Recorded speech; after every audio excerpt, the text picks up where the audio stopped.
सभी स्टूडेंट्स का स्वागत है। मैं हूं यश और आज हम पढ़ने वाले हैं प्राइमरी एक्टिविटी, जो कि अपना बुक नंबर फर्स्ट 12th का 4th नंबर का चैप्टर है। प्राइमरी एक्टिविटीज़ क्या होती हैं? सबसे पहली बात तो है कि इकोनॉमिक एक्टिविटीज़ क्या होती है जिसमें प्राइमरी एक्टिविटी आती है। इकोनॉमिक एक्टिविटीज़ वो होती है जिसमें इंसान कुछ खरीदता है, कुछ बेचता है और इनकम करता है, उन्हें कहते हैं इकोनॉमिक एक्टिविटीज़।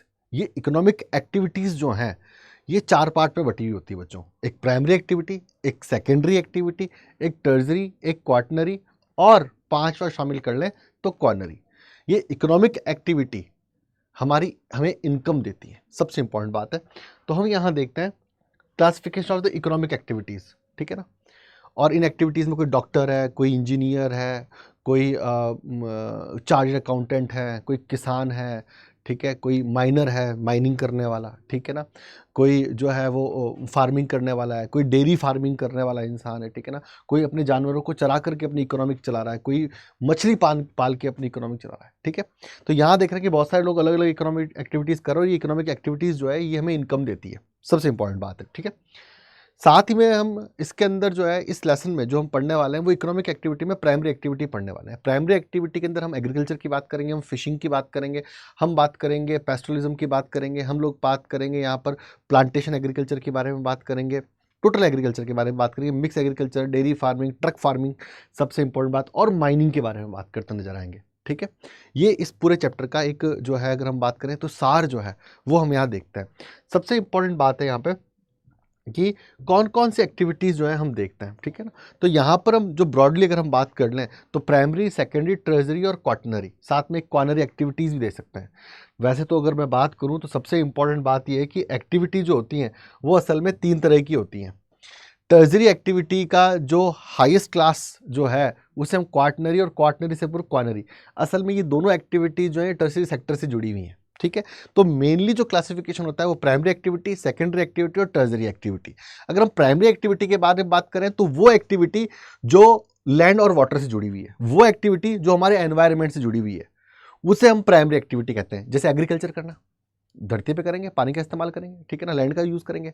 जैसे कि माइनिंग करना, लैंड का इस्तेमाल करेंगे, माइनिंग करेंगे। माइनिंग भी 2 तरह की करेंगे, ओपन कास्ट माइनिंग और अंडरग्राउंड माइनिंग। साथ में अगर हम बात करें फिशिंग करेंगे तो समुद्र से, पानी से हम लोग फिश लेंगे। साथ में अगर हम बात करें हॉर्टिकल्चर की बात कर लें, सब्जियां वगैरह उगाएंगे। साथ में हम लोग बात करें पेस्टोरलिज्म एक्टिविटी की, जिसमें अपने पशुओं को चरवाएंगे, ठीक है ना। साथ में हम बात कर लें गैदरिंग और हंटिंग की, जंगल की चीज़ों को इकट्ठा करना, साथ में अपने पशुओं को दूर दूर तक चराना और शिकार करना भी इसी में शामिल है।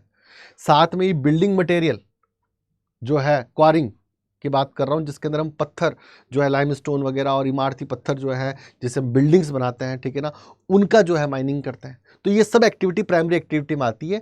इंपॉर्टेंस ये इसका कि प्राइमरी एक्टिविटी एनवायरनमेंट या लैंड या अर्थ से जुड़ी हुई होती है। सेकेंडरी एक्टिविटी क्या है? प्राइमरी एक्टिविटी से जो रॉ मटेरियल आया है उस रॉ मटेरियल के अंदर वैल्यू ऐड करके उसको फिनिश गुड बनाया जाता है, वो है सेकेंडरी एक्टिविटी, जिसे मैन्युफैक्चरिंग आती है। इसमें मैन्युफैक्चरिंग, प्रोसेसिंग और कंस्ट्रक्शन आता है।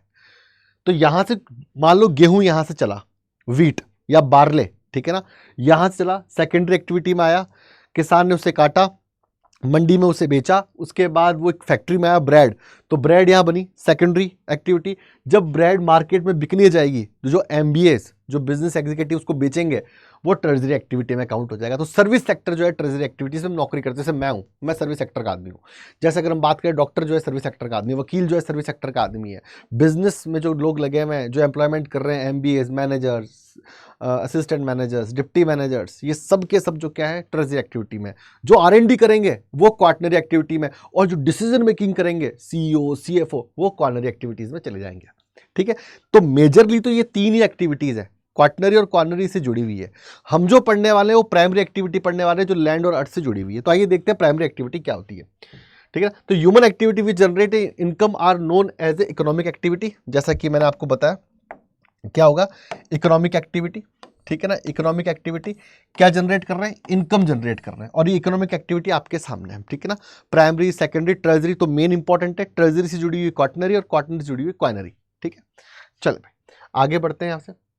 अब प्राइमरी सेक्टर में क्या क्या है? प्राइमरी सेक्टर में हम बात करते हैं फार्मिंग की बात करते हैं। प्राइमरी सेक्टर में हम माइनिंग की बात करते हैं, फिशिंग की बात करते हैं, फॉरेस्ट्री की बात करते हैं, पेस्टोरल एक्टिविटीज़ की बात करते हैं। लोग अपने पशुओं को चरवाते हैं। उनका जो डोमेस्टिक कैटल है, अगर हम बात करें काऊ की, बफेलो की, गॉट की, शिप की, तो इनको ले जाकर के जो रेयरिंग करवाना है, इनको जो चरवाना है, वो पेस्टोरल एक्टिविटीज़ कहलाती है। साथ में माइनिंग, मिनरल्स खोद करके बाहर निकालना माइनिंग करके। साथ में फॉरेस्ट्री, लकड़ी काट करके फॉरेस्ट से मार्केट में बेचना फर्नीचर्स के लिए। फार्मिंग करना, उसके अंदर वीट उगाना, मेज़ उगाना, बार्ले, प्लांटेशन एग्रीकल्चर, चाय, कॉफ़ी, बहुत सारा। फिशिंग करना। तो ये जो एक्टिविटी है ये प्राइमरी सेक्टर से आती है। और आप देखोगे तो ये सब की सब एक्टिविटी लैंड और वाटर से जुड़ी हुई है, यानी कि अर्थ के एनवायरनमेंट से कनेक्टेड है और रॉ मटेरियल प्रोड्यूस कर रही है। सबसे इंपॉर्टेंट बात है, ठीक, क्या प्रोड्यूस कर रही है? रॉ मटेरियल जो है वो प्रोड्यूस कर रही है। तो हम यहां देखते हैं कि primary activity directly are dependent on the environment. In this type of activity people with the utilize earth resources. Earth resources, पानी का यूज कर रहे हैं, वाटर का यूज कर रहे हैं, मिनरल्स का यूज कर रहे हैं जो अर्थ में है, ठीक है ना। मछलियों भी समुद्र में हो रही है, नदियों में हो रही है, उनका यूज कर रहे हैं। स्टोन्स का यूज कर रहे हैं मकान बनाने के लिए, ठीक है ना। अपने जानवरों को चरवा रहे हैं, जंगल काट के लकड़ी दे रहे हैं और लकड़ी से फर्नीचर बना रहे हैं। तो अर्थ से ले रहा है, सब कुछ एनवायरनमेंट से ले रहा है। Such as a land, water, vegetation यानी कि जंगल, ठीक है। बिल्डिंग मटेरियल, जो पत्थर निकल रहा है, मार्बल वगैरह, वो भी तो माइनिंग करके निकाल रहा है। और साथ में मिनरल्स लाइक आयरन और बॉक्साइट, टंगस्टन, गोल्ड, साथ में अगर हम बात करें सिल्वर, ये सब भी इसी से निकल करके आ रहा है। तो वो एक्टिविटीज जो depend on the environment of earth, और ये एक्टिविटीज जो है ये land, water, vegetation, building material, mineral से कनेक्टेड है। ये सब की सब एक्टिविटीज क्या कहलाएंगी? प्राइमरी एक्टिविटीज कहलाएंगी, ठीक है ना। तो यहां पर देख लेते हैं hunting gathering is a primary activity, क्योंकि ये जंगलों पर और जंगलों में रहने वाले जानवरों पर निर्भर करती है। पेस्टोरल एक्टिविटी, इसमें अपने जानवरों को चरवाया जाता है ले जाकर के, ठीक है ना। फिशिंग जो है वो मछलियां जो है वो लेना, और फिशिंग बहुत बड़ी इंडस्ट्री है फिशिंग की। फॉरेस्ट्री की बात करें, जंगल में लकड़ी काटना और अपनी नीड्स को फुलफिल करना। एग्रीकल्चर, खेती करना, चाहे वो किसी भी तरह की खेती हो। माइनिंग की बात कर लें, माइनिंग, ठीक है ना, आयरन ओर, बॉक्साइड, ये सब माइनिंग करके बाहर निकालना।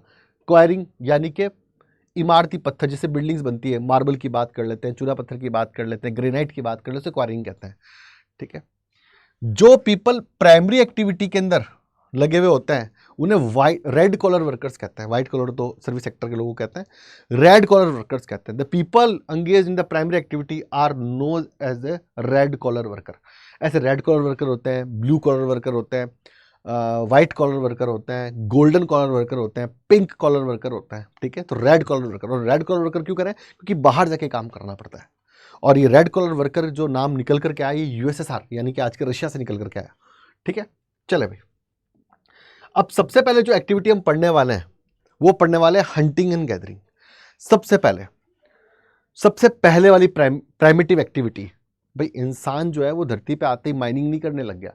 इंसान जो धरती पे आते ही एरोप्लेन नहीं उड़ाने लग गया। सबसे पहले वो जब धरती पे उसका जब एवोल्यूशन हुआ, जब उसका उद्विकास हुआ, कहते हैं ना हमारे पूर्वज बंदर थे, जब वो बंदर से इंसान बना तो अपनी शेल्टर यानी घर की जरूरतों को पूरा करने के लिए, अपनी फूड नीड को कंप्लीट करने के लिए, अपनी क्लोथिंग नीड को कंप्लीट करने के लिए उसने हंटिंग करना शुरू किया शुरुआत के अंदर।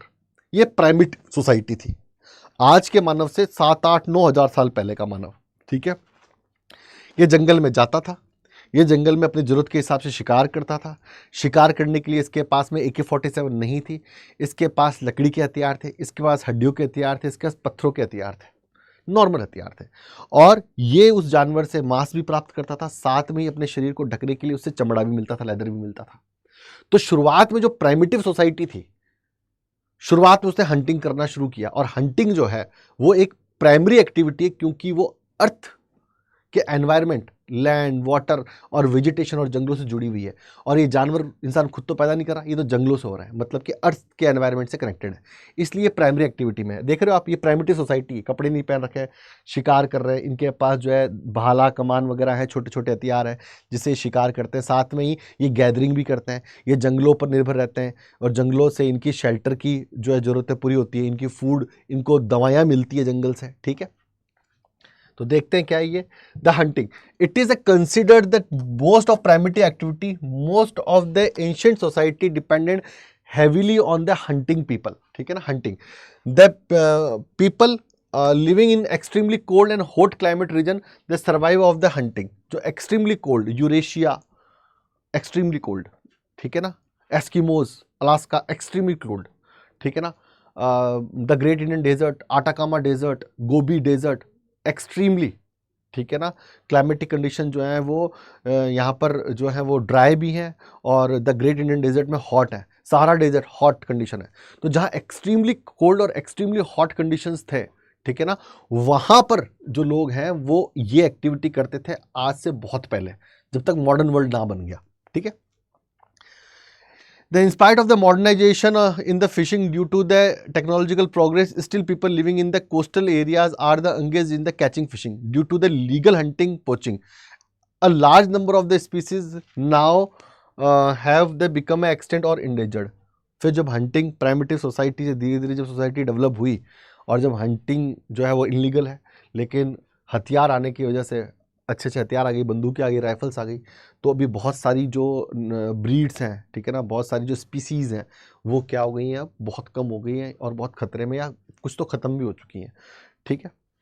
इन सिंपल हंटिंग, ठीक है। चले भाई, the early time due to the use of the primitive tools made of the stone, twigs and arrows, इनका इस्तेमाल करते थे शिकार के लिए। तो और शिकार भी करते थे तो अपनी ज़रूरत के लिए करते थे, ऐसे नहीं है जैसे मॉडर्न एरा की मैं बात कर लूँ, अगर मैं बात करूँ 18th सेंचुरी और 19th सेंचुरी की, तो इतने जानवर मार दिए गए जिनकी ज़रूरत नहीं थी, ठीक है ना। पहले ये अपनी ज़रूरत के हिसाब से ही शिकार करते, कितना भोजन चाहिए, ठीक है ना, बस उसी हिसाब से, इसलिए जानवर भी बहुत सारे रहते थे जंगलों में, ठीक है। लेकिन फिर जब मॉडर्न एरा आया तो बहुत सारे शिकार होने लगे, ठीक है, ठीक है। The animal killing were the limited compare to the present. अब बात करते हैं, अगर हम यहाँ की बात करें तो बात करते हैं गैदरिंग की। गैदरिंग मतलब इकट्ठा करना। क्या इकट्ठा करना? जंगलों से फ्रूट्स इकट्ठे करने, जंगलों से लकड़ी इकट्ठी करनी, जंगलों से पत्ते इकट्ठे करने, जंगलों से मेडिसिनल यूज़ वाली जो है वो वेजिटेशन को इकट्ठा करना, ये गैदरिंग है, ठीक है। तो gathering is the collection of the plants and the animal for food, shelter and clothing, ठीक है ना। किसके लिए गैदरिंग की जाती थी? अगर बात कर लें यहाँ पे, तो गैदरिंग जो है, अगर हम बात करें तो गैदरिंग जो है वो शेल्टर के लिए, क्लोथिंग के लिए, प्लांट्स, एनिमल फॉर फूड, तो for food, shelter and clothing के लिए। It is mainly the practiced by the primitive society who live in the harsh climatic region. The main feature of the gathering activity are harsh climatic conditions, Eurasia, ठीक है ना, the great Indian desert, Gobi desert, Atacama, Sahara desert, Amazon basin, ठीक है ना, जहाँ बहुत ही ज़्यादा बारिश है, जहाँ बहुत ठंड है, जहाँ बहुत गर्मी है, एक्सट्रीम वेदर कंडीशंस है, वहाँ पर इस तरह की एक्टिविटीज़ की जाती थी, ठीक है ना। द लो कैपिटल इन्वेस्टमेंट, ठीक है ना, कोई कैपिटल इन्वेस्टमेंट नहीं था, ठीक है ना, खुद के हथियार इस्तेमाल करने थे, खुद की ताकत लगानी थी। Low level of the technology सबसे इंपॉर्टेंट बात है, और लो यील्ड पर पर्सन, ठीक है ना, low level of technology, arrows हैं, ट्रिक्स हैं, छड़ियाँ हैं, पत्थर हैं, उनसे शिकार कर रहे हैं, और लो यील्ड पर पर्सन, ठीक है ना, उत्पादन जो है वो बहुत कम हो रहा है, ठीक है ना। ऐसे नहीं बहुत सारा इकट्ठा करके रख लिया, स्टोरेज कर लिया, नहीं, पर पर्सन जो यील्ड है, जो प्रोडक्शन है वो बहुत कम है, वो जरूरत के हिसाब का ही है, ठीक है। ओके, क्या है? जरूरत के हिसाब का ही है, जरूरत के हिसाब का ही है भाई यहाँ पर, ठीक है। चले भाई नेक्स्ट देख लेते हैं। अ लिटिल और सरप्लस इन प्रोडक्शन, ठीक है ना, नो सरप्लस प्रोडक्शन, ठीक है ना। चले भाई, अब gathering practice high latitude zone और लो लैटिट्यूड जोन, ठीक है ना। हाई लैटिट्यूड जोन कौन से थे? अगर हम बात करें नॉर्दर्न कनाडा, नॉर्दर्न यूरेशिया और साउदर्न चिली, तो अगर मैप पर देख लें इस प्रैक्टिस को, ठीक है, मैप पर देख लें तो नॉर्दर्न कनाडा और northern Eurasia and southern Chile. तो नॉर्दर्न कनाडा वाला पार्ट एक, तो ये वाला पार्ट नॉर्दर्न कनाडा वाला पार्ट, ठीक है ना। फिर अगर बात कर लें फिर चिली वाला पार्ट, ठीक है ना, और यूरेशिया वाला पार्ट, यहाँ इन एरियाज में जो है वो क्या हो रही है, वो गैदरिंग हो रही है, ठीक है ना, इन एरियाज में, ठीक है। ये तो हो गया हाई लैटिट्यूड वाले एरियाज। अब बात कर लेते हैं लो लैटिट्यूड वाले एरियाज की। तो लो लैटिट्यूड्स के एरिया के अंदर अमेजन बेसिन है, सबसे इंपॉर्टेंट है, tropical Africa, northern fringes of the Australia, ठीक है ना, and the interior part of the south east Asia, ठीक है। तो कौन कौन से पार्ट हैं लो लैटिट्यूड्स में? लो लैटिट्यूड्स की बात करें तो the Amazon basin, tropical Africa, northern फ्रिंग of Australia. तो अमेजन बेसिन और ट्रॉपिकल अफ्रीका, ठीक है। तो बात कर ले अमेजन बेसिन पूरा का पूरा, ठीक है ना, बात कर लें ट्रॉपिकल अफ्रीका, ठीक है ना, और northern part of the Australia और साउथ ईस्ट एशिया, इन पार्ट्स के अंदर हो रही है। तो अगर बात करें तो कनाडा, नॉर्दर्न कनाडा, यूरेशिया और चिली, साथ में Amazon basin, tropical Africa, south east Asia और नॉर्दर्न फ्रिंग्स ऑफ आपके ऑस्ट्रेलिया, उत्तर के हिस्से जो हैं ऑस्ट्रेलिया के वो। ठीक है, चले।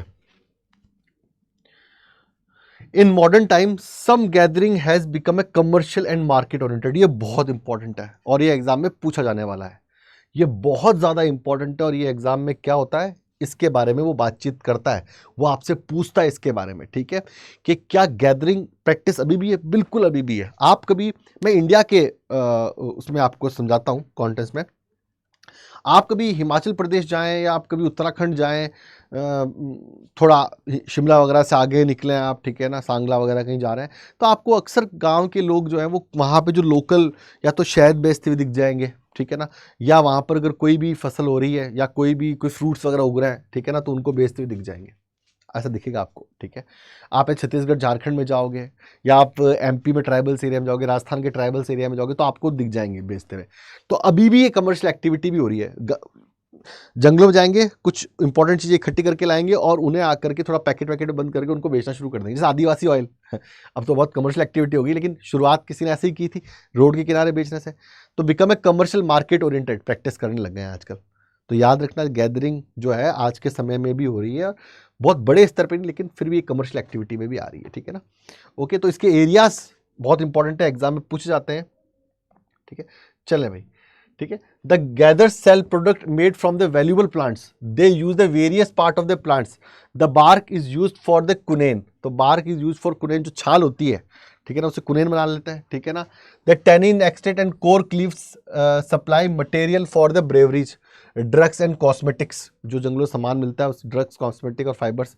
ठीक है ना, और nuts and food and oil trees trunk yield, रबड़, ठीक है ना, इसका भी इस्तेमाल करते हैं। साथ में जो पेड़ होता है जिससे च्युइंगम जो है वो बनाई जाती है ना, उसके example, the chewing gum part of the chewing gum is known as a chicle and it is made from the milky juice zapota tree. ठीक है ना, इस्तेमाल करते हैं, इसका भी इस्तेमाल करते हैं।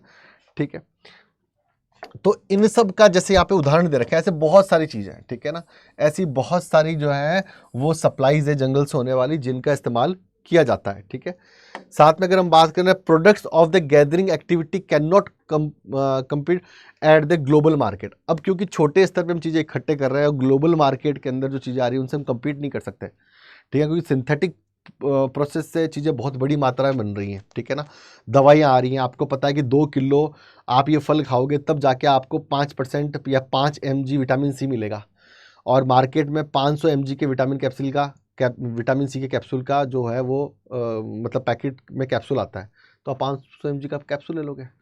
और अगर फ्रूट्स खाओगे इतने सारे, तो वो जो आपकी नीड है वो पूरी नहीं हो पाएगी विटामिन सी की। ठीक है, तो सिंथेटिकली चीज़ें बन रही है, इसलिए ये जो चीज़ें हैं ये मार्केट में ये कम्पीट नहीं कर पा रही है ना।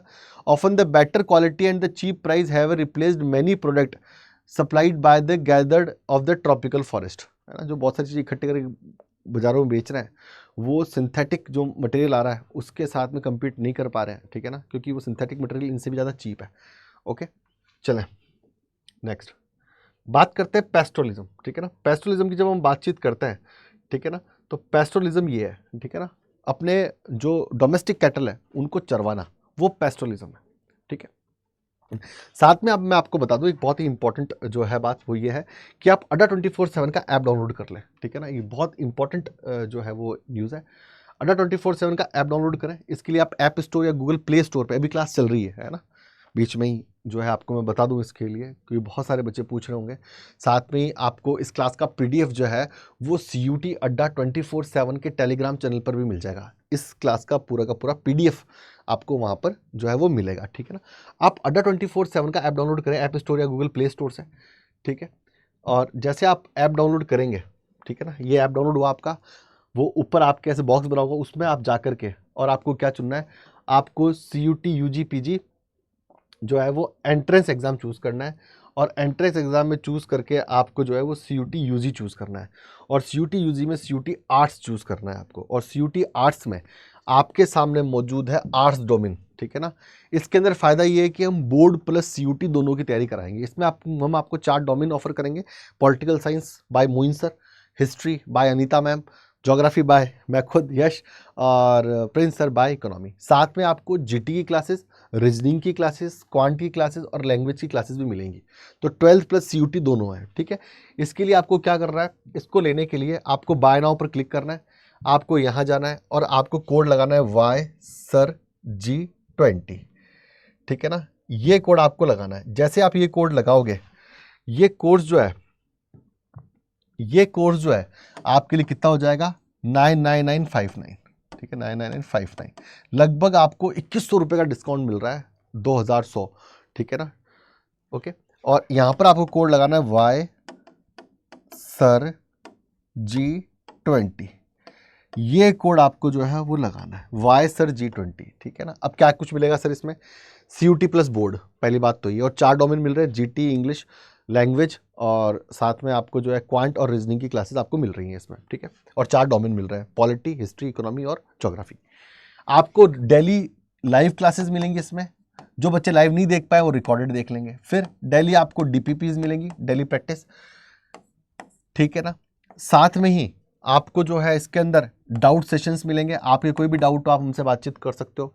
हमारी सीधी मेंटरशिप आपको मिलेगी, अगर आप मेरे कोर्स से कोर्स लेते हैं तो मैं अपना ईमेल आईडी दूंगा बाकायदा, और बाकायदा हम बातचीत कर सकते हैं, ठीक है ना। कोई भी प्रॉब्लम हो आपके एग्जाम तक, और सबसे इंपॉर्टेंट बात है, आपके ये कोर्स आपके बोर्ड के एग्जाम तक बना रहेगा, और साथ में ये कोर्स आपके CUT के एग्जाम तक बना रहेगा, तब तक हम आपसे जुड़े रहेंगे, ठीक है ना। डाउट सेशन अलग से होंगे, एक्स्ट्रा क्लासेस तो होंगी, साथ में रिविजन भी होगा, आपको जो है वो रिवीजन भी इसमें करवाया जाएगा। साथ में ही सैंपल पेपर्स की DPP हो रही है, साथ में सैंपल पेपर और वीकली टेस्ट, और वीकली जो है वो आपको टेस्ट भी यहाँ पर करवाया जाएगा, ठीक है ना। वीकली टेस्ट भी आपका यहाँ पे होगा, ठीक है ना। साथ में एग्जाम के लिए शॉर्ट नोट्स भी दिए जाएंगे रिवीजन के लिए, शॉर्ट नोट्स भी दिए जाएंगे रिवीजन के लिए, ठीक है ना। और सबसे इंपॉर्टेंट बात है हमारी मेंटरशिप, और हम आपके साथ बने रहेंगे जब भी आप चिंता में होंगे, आप डिलेमा में होंगे, मैं क्या करूं, तब हम आपके साथ बने रहेंगे। और इसके लिए आपको जो है वो ईमेल करना है मेरे को, इसके लिए आपको मेरे को ईमेल करना है, और इसके लिए आप ईमेल करें मेरे को यश YASH WARDHAN yashvardhan.SINGH yashvardhan.singh@adda247.com, ठीक है ना। yashvardhan.singh@adda247.com, ठीक है ना। आप जो है इस पर जो है वो मेल कर, ठीक है ना, और फिर मैं आपको इस पर जवाब दूंगा और मैं आपके साथ लगा रहूँगा। तो YSIRG20 आपको है, इसके अंदर आपको जो है वो लाइव क्लासेस मिल रही हैं, DPPs मिल रही हैं, सैम्पल पेपर्स मिल रहे हैं, रिवीजन क्लासेस मिल रही हैं, डाउट क्लासेस मिल रही है, हमारी मेंटरशिप आपको मिल रही है, सैम्पल टेस्ट पेपर्स आपको इसके अंदर जो है वो मिल रहे हैं, ठीक है ना। वो सब कुछ जो आपको चाहिए, पूरा कंटेंट, ठीक है ना, पूरा एफर्ट आपको मिल रहा है। कोड आपको इस्तेमाल करना है YSIRG20, ठीक है। चलें वापस लेसन पे आ जाते हैं हम लोग, ठीक है। चलें, और सबसे इंपॉर्टेंट बात कि ये वन शॉट्स जो हैं इनकी जो प्लेलिस्ट है वो भी बन चुकी है, और डिस्क्रिप्शन में आपको इसकी प्लेलिस्ट जो है वो मिल जाएगी, ठीक है। चले, तो ये जो है पेस्टोलिज्म है। पेस्टोलिज्म बहुत ही पुरानी एक्टिविटी, आज की एक्टिविटी नहीं, इवन आज भी कुछ इलाकों में पेस्टोलिज्म हो रहा है, जैसे वेस्टर्न राजस्थान में पेस्टोलिज्म होता है। एक पर्टिकुलर रेंज के अंदर, एक पर्टिकुलर एरिया के अंदर अपने मवेशियों को चरवाया जाता है। मवेशी कौन, जो कि डोमेस्टिक कैटल्स हैं। डोमेस्टिक कैटल का मतलब काऊ है, बफेलो है, शीप है, गॉट है। इनको एक स्थान से दूसरे स्थान पे ले जाते हैं, एक पॉइंट से दूसरे पॉइंट पे, एक प्लेस से दूसरे प्लेस पे ले जाते हैं और चरवाते हैं। ऐसा क्यों करते हैं सर? क्योंकि हो सकता है कि पॉइंट ए पर पॉस्चर लैंड के अंदर ग्रेजिंग की कमी हो रही हो, पानी कमी हो रही हो, तो जहां पानी और घास है वहां ले जाके चरवा के ले आएंगे। इन जानवरों का दूध बेच करके, इनका मांस बेच करके, इनका चमड़ा बेच करके, इनका वूल बेच करके ये लोग पैसे कमाते हैं।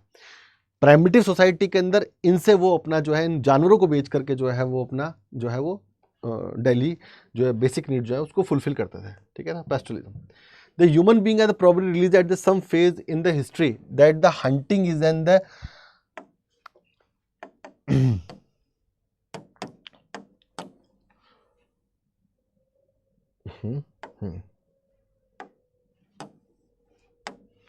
the hunting is in the unsustainable activity, so they started the practicing the domestication of the animal. उसको लगा कि जो हंटिंग है वो अनसस्टेनेबल है एक्टिविटी है, ठीक है ना, और हर इलाके में हंटिंग हो नहीं सकती, जंगल होना ज़रूरी है। तो उसने फिर जो है वो कुछ जानवरों को घरेलू बनाना शुरू किया, जैसे कि भैंस, बफेलो, जैसे कि काऊ, शिप, गॉट, हॉर्स, ठीक है ना, इनको।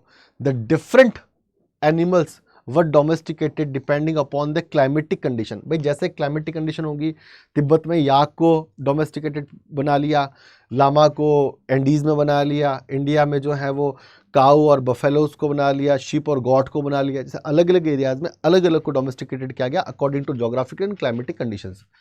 ओके, डोमेस्टिकेटेड है ना, ठीक है, depend on the climatic condition for the obtaining the product such as a milk, meat and eggs and leather also, ठीक है ना। आपकी किताब में तो मिल्क, मीट और एग्स, और इनको क्यों पाला जा रहा है? मिल्क के लिए, ठीक है ना, मीट के लिए और एग्स के लिए। पोल्ट्री फार्म खोल लिया, मुर्गिया उर्गिया पाल ली तो अंडे मिल रहा है, ठीक है ना। भैंस अंडा नहीं देगी भाई, ध्यान रखना, पता चले कि भैंस पाल ली अंडे के लिए, नहीं, है ना, मेरी भैंस को अंडा क्यों मारा? भैंस तो अंडा खाती है, मतलब मार ओके, एग के लिए आपको पोल्ट्री करनी पड़ेगी, ठीक है ना, आगे हम पढ़ेंगे, ठीक है, और भी बहुत सारी चीज़ें। That depending upon two geographical factors and the level of the technology development, animal rearing is the today the practice of the substance और द कमर्शियल लेवल। आज की तारीख में जो है, जो एनिमल रेयरिंग जो है वो अपने आप के अंदर एक मॉडरेट लेवल पर भी है, सब्सटेंस लेवल पे भी। एक गांव का छोटा किसान है, उसने 2 भैंस पाल रखी है, और कमर्शियल लेवल पर भी है कि एक बहुत बड़ा रेंच है लगभग 100 हेक्टेयर का, और उसके अंदर जो है 10,000 भैंसें रखी हुई हैं। तो दोनों ही है ना, नॉर्मल भी है, सब्सटेंस मतलब केवल खुद की ज़िंदगी जीने की जितना दूध मिल जाए, और कमर्शियल लेवल पर भी है, ठीक है। ओके, अब नॉमेडिक हार्डिंग की बात कर लेते हैं। यहाँ पर सबसे इंपॉर्टेंट बात है, किसकी बात कर लेते हैं? नॉमेडिक हार्डिंग की बात कर लेते हैं यहाँ पर, ये भी, ठीक है। नॉमेडिक हार्डिंग जो है वो अगर हम बात करें तो दुनिया के ऊपरी इलाकों के अंदर अगर हम बात कर रहे हैं, यूरेशिया वगैरह, नॉमेडिक हार्डिंग हो रही है। और ये नॉमेडिक हार्डिंग कोई छोटे एरिया में नहीं हो रही है, ये एक बड़े एरिया में जाकर के हो रही है। इसमें लोग जो है वो सीजनल माइग्रेशन कर रहे हैं, पहाड़ों से मैदानों में, mountain to plain, plain to mountain, north to south, south to north, east to west, ठीक है ना। तो nomadic herding is also called a pastoral nomadism. It is a primitive substance activity in the which the herders depend upon animal for the food, clothing and shelters. ठीक है ना, समझ में आ गई? तो nomadic herding जो है फूड, क्लोथिंग और शेल्टर के थे ना, tools and transport. They move the different area with the live stock for the availability and the quality of the posture and water. According to their tradition, each nomadic community occupy the well-defined territory. एक area होता है, जैसे मैं आपको एक छोटा सा example देता हूं, ठीक है ना।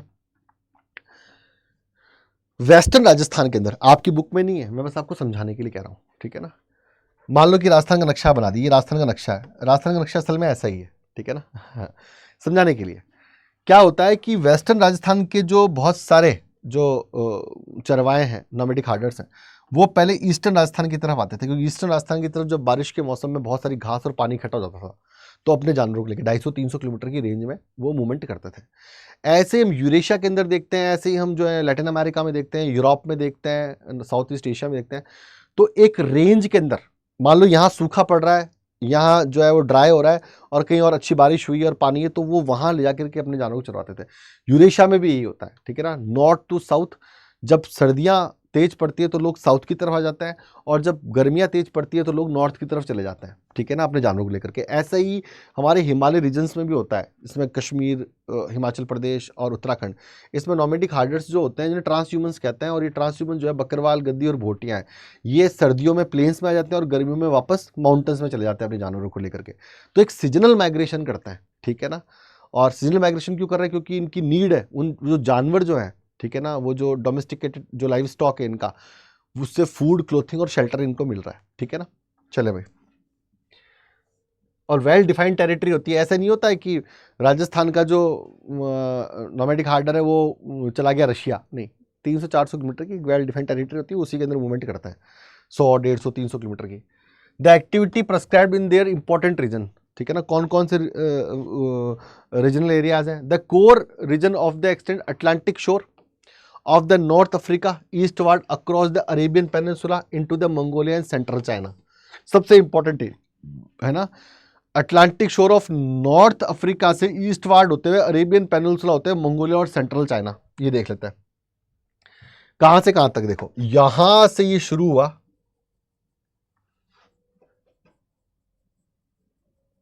ये पूरा एरिया, ये पूरा एरिया जो है, ये पूरा का पूरा एरिया जो है इस बॉक्स में है, ये नॉर्मेडिक हार्डिंग का एरिया है।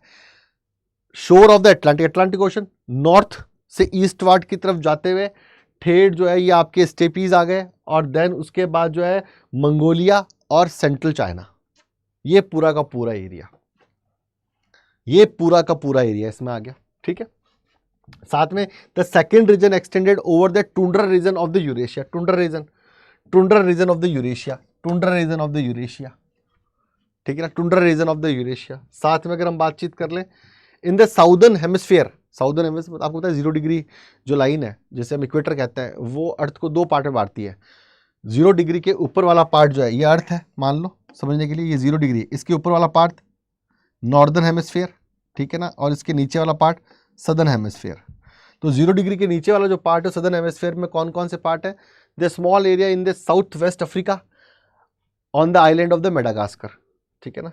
तो south west Africa, south west Africa, south west Africa और मेडागास्कर यहां पर। तो फर्स्ट रीजन कौन सा है?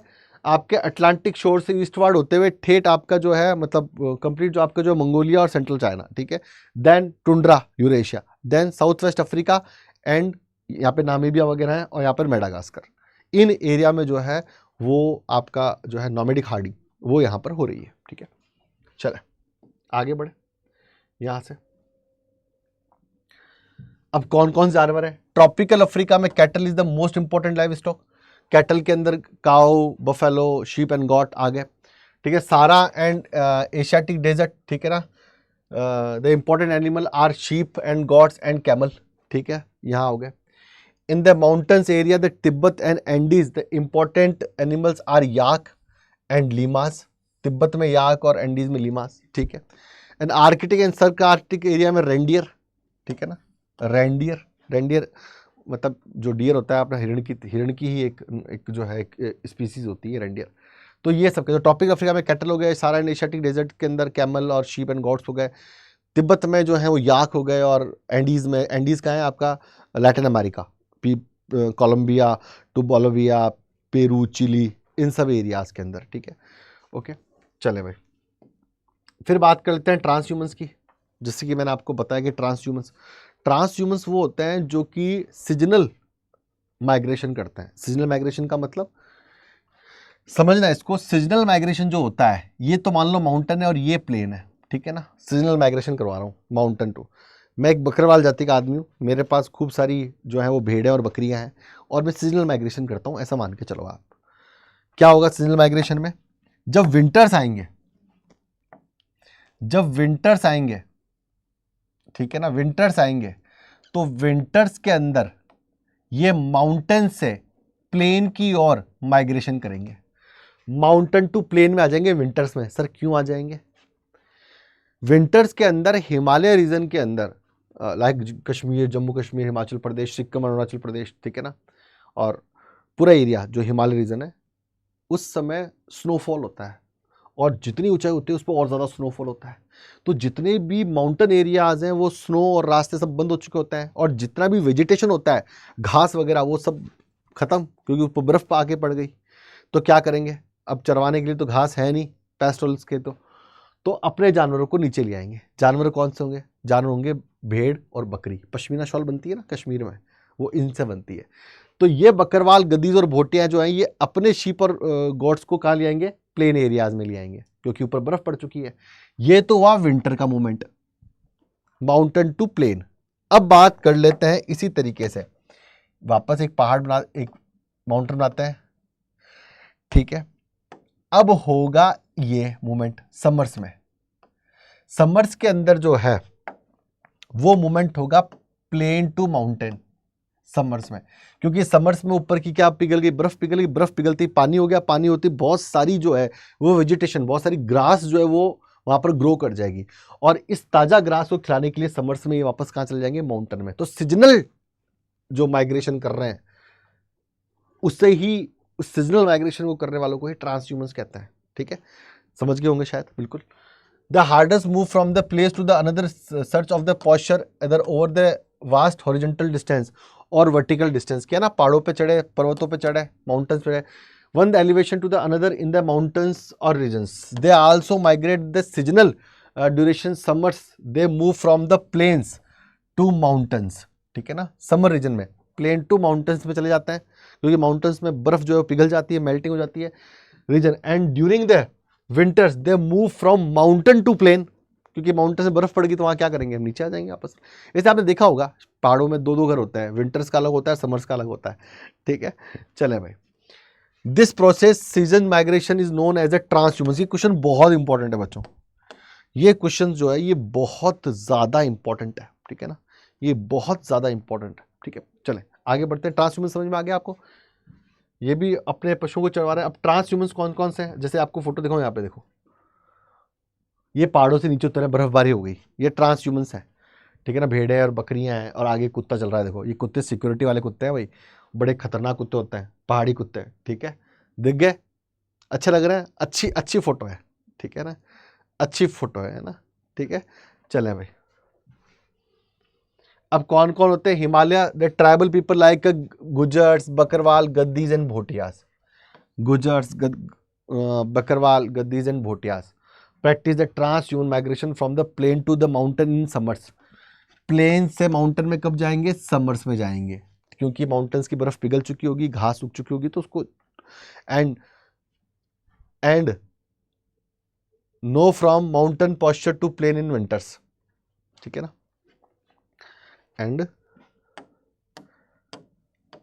And mountain pasture to plain in winters.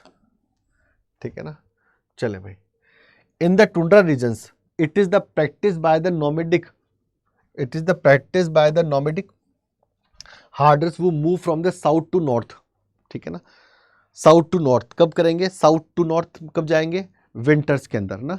In summer south to north in summers and north to south in winters. कैसे करेंगे बता देता हूं मैं आपको।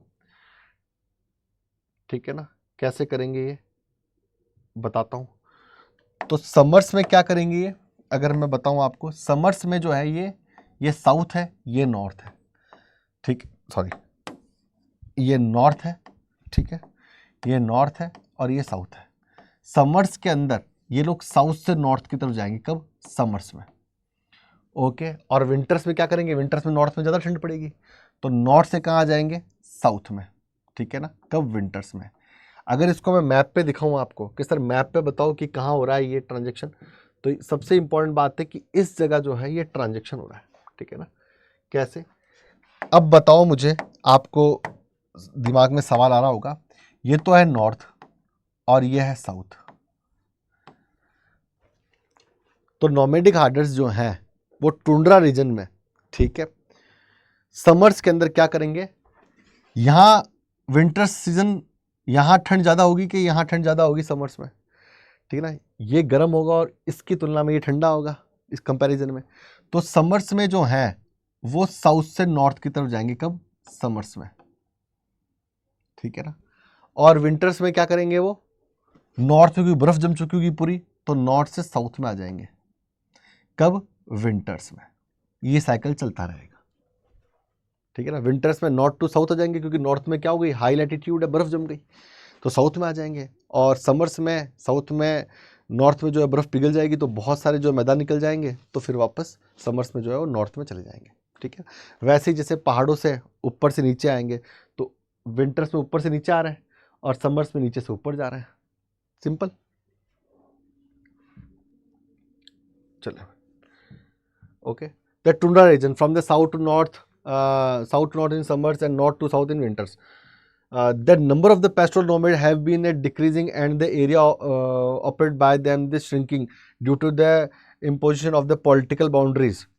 अब तो सीमाएं बन चुकी है देशों में, and new settlement different of countries. अब तो अलग अलग कंट्रीज की दिशाएं बन चुकी हैं, बॉर्डर्स बन चुके हैं, तो अब जो आज से नोमैडिक हार्डिंग 500 साल पहले होती थी, अब वो नहीं होती है। अब यहाँ का नोमैडिक हार्डर पाकिस्तान जा सकता है, वहाँ का नोमैडिक हार्डर यहाँ नहीं आ सकता, क्योंकि बॉर्डर है, इंटरनेशनल बॉर्डर है, आर्मी खड़ी है। ठीक है ना, इस वजह से अब ये जो श्रिंक हो गया, इनका एरिया बहुत छोटा हो गया अब।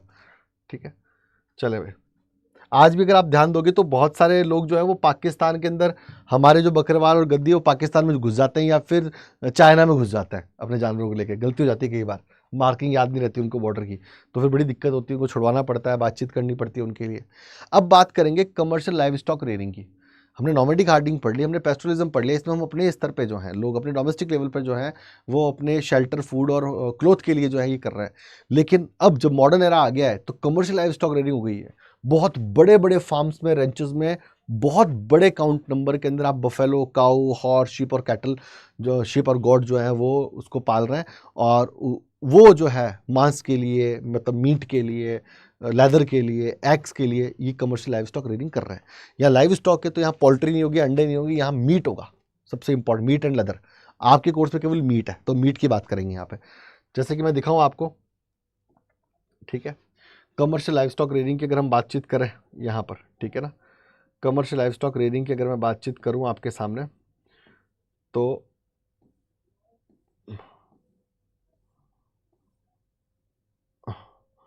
बहुत बड़े बड़े फार्म्स के अंदर जानवरों को रखना और उनको रख करके जो है उनको पालना, ठीक है ना, और फिर उनका जो है वो उनसे मांस प्राप्त करना, ठीक है ना, उनसे क्या करना है, उनसे मांस प्राप्त करना है। ये देखो, ठीक है ना, ये कमर्शियल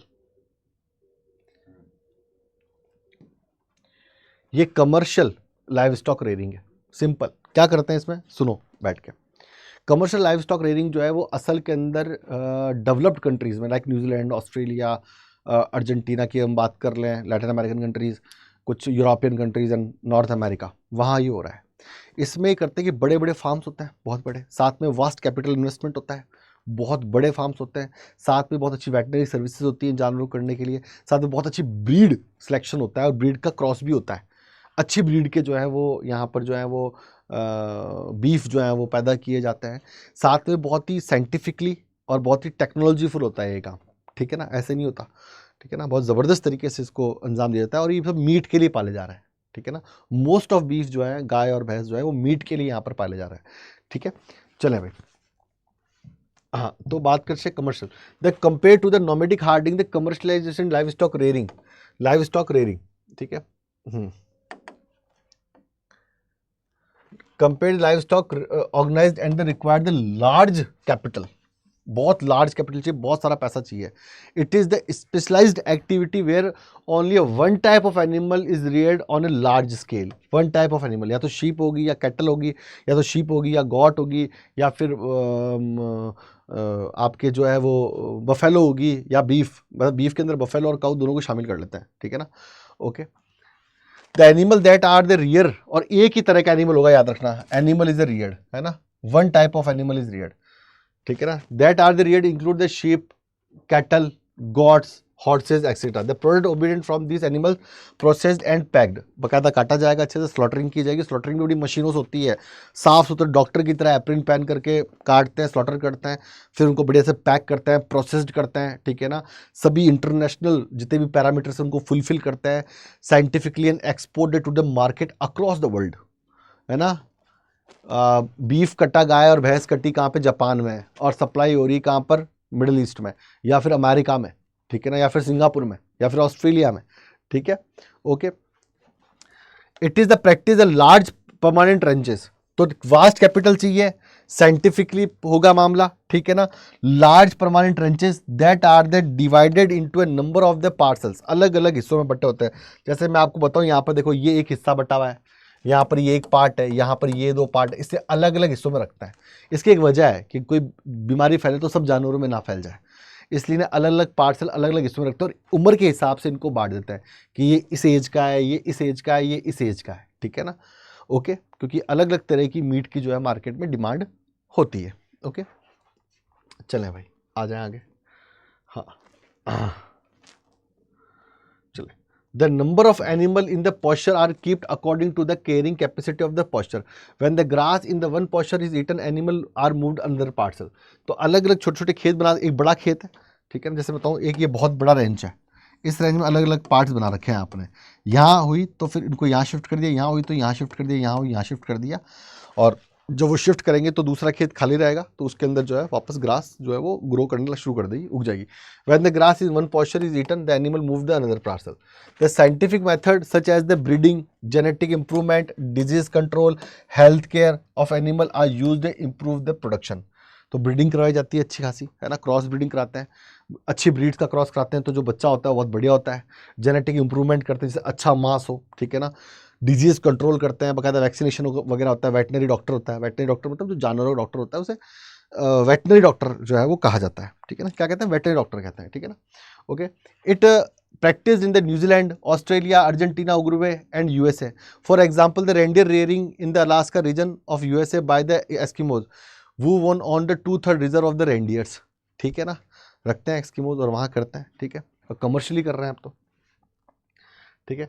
तो अगर हम इसकी बात करें तो कहाँ कहाँ हो रहा है ये अगर हम बात कर लें तो ये जो है वो ऑस्ट्रेलिया के अंदर हो रहा है, ये जो है वो न्यूजीलैंड में हो रहा है, इसे ओशनिशिया कहते हैं। साथ में ये जो है वो अर्जेंटीना में हो रहा है, ये जो है वो उरुग्वे में हो रहा है, ठीक है ना। ये जो है वो यूएसए में हो रहा है, अलास्का यूएसए का ही पार्ट है, ठीक है ना, यहाँ हो रहा है। इन एरियाज़ के अंदर जो है कमर्शियल लाइव स्टॉक रेयरिंग हो रही है बड़े स्तर पर, ठीक है ना, बड़े लेवल पर हो रहा है ये काम यहाँ पर, ठीक है। चले भाई, अब हम बात करते हैं, अभी तक हमने जो बात की वो हमने बात की हंटिंग की, हमने बात की गैदरिंग की, हमने पेस्टोरल एक्टिविटीज़ के बारे में बात की, नॉमेडिक हार्डिंग की बात की, कमर्शियल लाइव स्टॉक रेयरिंग, मतलब हंटिंग से हम चले और हम कमर्शियल लाइव स्टॉक रेयरिंग तक पहुंच गए कि अब हम शिकार करके जानवर नहीं खा रहे हैं, अब हम बाकायदा जानवरों को पैदा करके उनको पैदा इसलिए किया जा रहा है क्योंकि उनको मीट खाना है, उस स्तर पर हम पहुंच गए। तो ये पूरी पूरी प्राइमरी एक्टिविटी की एक चेन थी जो फॉरेस्ट, जो एनिमल फॉरेस्ट और उनकी रेयरिंग से जुड़ी हुई थी। अब हम बात कर रहे हैं एग्रीकल्चर की, एक पूरा का पूरा एग्रीकल्चर चार्ट, ठीक है ना। इसके अंदर हम अलग अलग तरह के एग्रीकल्चर कर रहे हैं और इसमें भी हम प्राइमेटिव सोसाइटी से आज से 5000 साल से लेके और अभी मॉडर्न सोसाइटी किस तरह का एग्रीकल्चर कर रही है उसको समझेंगे। अब मुझे लगता है कि एग्रीकल्चर का मतलब तो आप जानते ही होंगे, ठीक है ना। इस क्लास का जो पीडीएफ है आपको वो CUT अड्डा 24/7 के टेलीग्राम चैनल पे आपको मिल जाएगा। साथ में जो वन शॉट की जो सीरीज है इसका जो लिंक है डिस्क्रिप्शन में दे रखा है, आपको पूरी पूरी प्लेलिस्ट मिल जाएगी। साथ ही के अंदर अगर मैं बातचीत कर लूँ तो अड्डा 24/7 का ऐप जो है आप डाउनलोड करें, ठीक है ना, और वहाँ पर जो है वो CUT UG चूज़ करें। हमारे पास आपके लिए जो है वो बैचेस की भरमार है, सबसे इंपॉर्टेंट बात है, ठीक है। समर्थ है हमारे पास में 2.0 जो CUT प्लस बोर्ड की आपको तैयारी करवा रहा है। साथ में मेरा ईमेल एड्रेस भी मैंने आपको जो है वो दे रखा है, तो आप जो जुड़ के पढ़ सकते हैं मुझसे। तो एग्रीकल्चर की बात कर लेते हैं, ठीक है।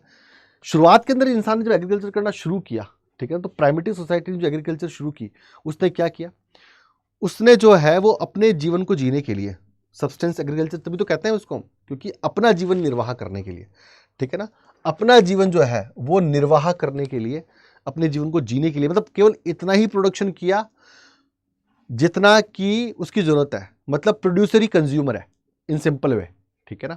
प्रोड्यूसर ही क्या है? कंज्यूमर है इन सिंपल।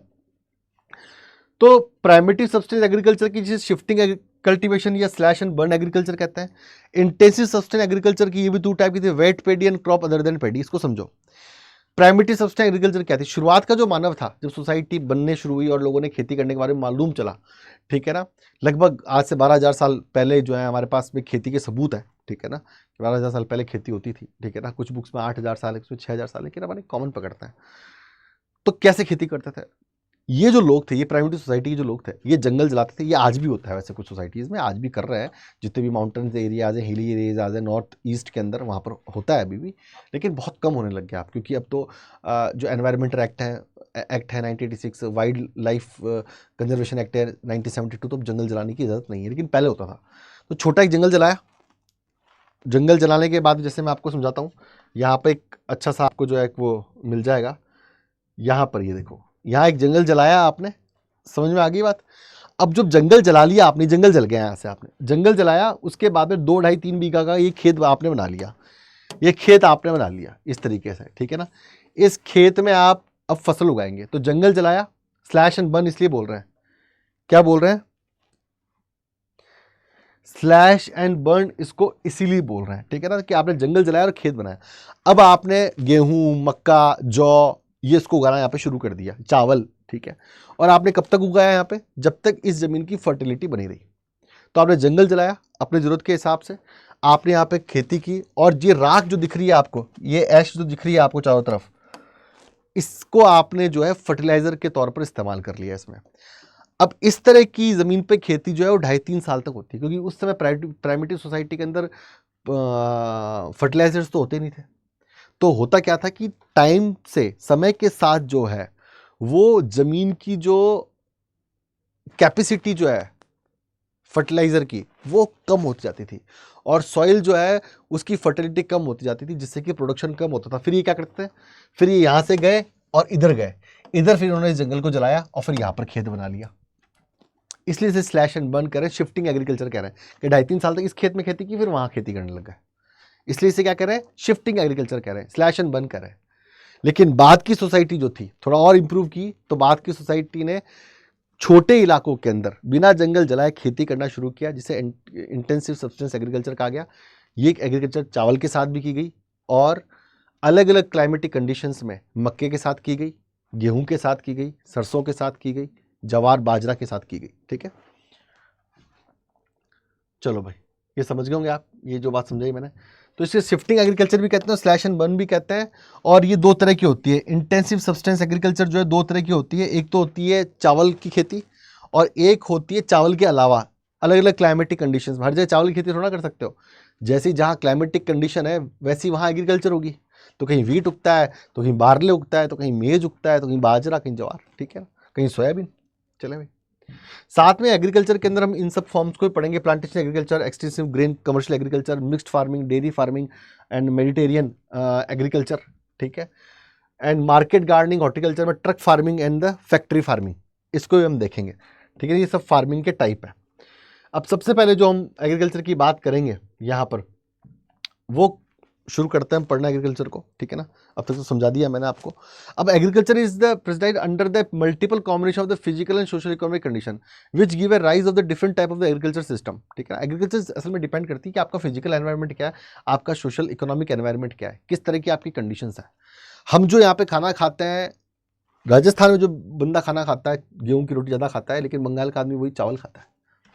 इस तरह जापान की फूड हैबिट अलग है, रशिया की फूड हैबिट अलग है, मानते ही नहीं मानते, तमिलनाडु वाले व्यक्ति की फूड हैबिट अलग है, लैटिन अमेरिका की फूड हैबिट अलग है। तो जैसी जहाँ फूड हैबिट्स हैं, और ये फूड हैबिट डिसाइड करती है आपकी ज्योग्राफी, आपकी क्लाइमेटिक कंडीशंस। तो जैसी क्लाइमेटिक कंडीशन होगी वैसी एग्रीकल्चर होगी, और जैसी एग्रीकल्चर होगी वैसी फूड हैबिट होगी। ठीक है, okay. The based on the method of farming, the different type of the crops are the growing and livestock are raised. The following are the main agriculture systems. ठीक है, तो सबसे subsistence agriculture. In this type of the farming, nearly all production consumed by the producer. Subsistence agriculture का मतलब ये खुद को जिंदा रखने के लिए बस केवल इतना ही ग्रो करो, इतना ही उगाओ जिससे कि खुद का जीवन चल सके। मतलब प्रोड्यूसर ही कंज्यूमर है, मार्केट में नहीं बेच रहा, ये खुद का जीवन चला रहा है, बस इतना ही पैदा कर रहा है जिससे खा सके खुद। The local people, thus the producer themselves become a consumer. It's divided into two categories: the primitive substance agriculture and the intensive substance agriculture. दो पार्ट में बांट रहे हैं इसको, primitive substance agriculture and intensive substance agriculture. Primitive substance agriculture आपकी slash and burn, जो कि मैंने आपको समझाया, और इंटेंसिव सब्सटेंस एग्रीकल्चर जो है उसमें कुछ खेत जला नहीं रहे, किसी को जंगल को नहीं जला रहे, यहाँ पर केवल अपन खेती कर रहे हैं चावल के साथ और बिना चावल के। ठीक है ना, मतलब गेहूं वगैरह उगा के। The primitive subsistence agriculture. In this type of the farming, the vegetation is usually cleared the fire and the ashes, added to the fertility to the soil. है ना भाई, जंगल जलाएंगे तो राख हो जाएगी पेड़ों की, और उस राख को हम फर्टिलाइजर के तौर पर जो है इस्तेमाल कर लेंगे, जिससे कि फर्टिलिटी बढ़ जाएगी सॉइल की। It is known as also slash and burn agriculture. The cultivated land is very small, which is cultivated by the very primitive tools like sticks and hoses. अब बड़े बड़े कल्टिवेटर्स तो थे ही नहीं, बड़े बड़े ट्रैक्टर्स तो थे ही नहीं, तो लकड़ी का ही हल थे। ठीक है ना, खुरपियाँ थी, उनसे ही जो है खेती कर रही स्टिक एंड हॉजेस से। After 3 to 5 years when the soil lost its fertility, the farmer shift another patch of land and clear then.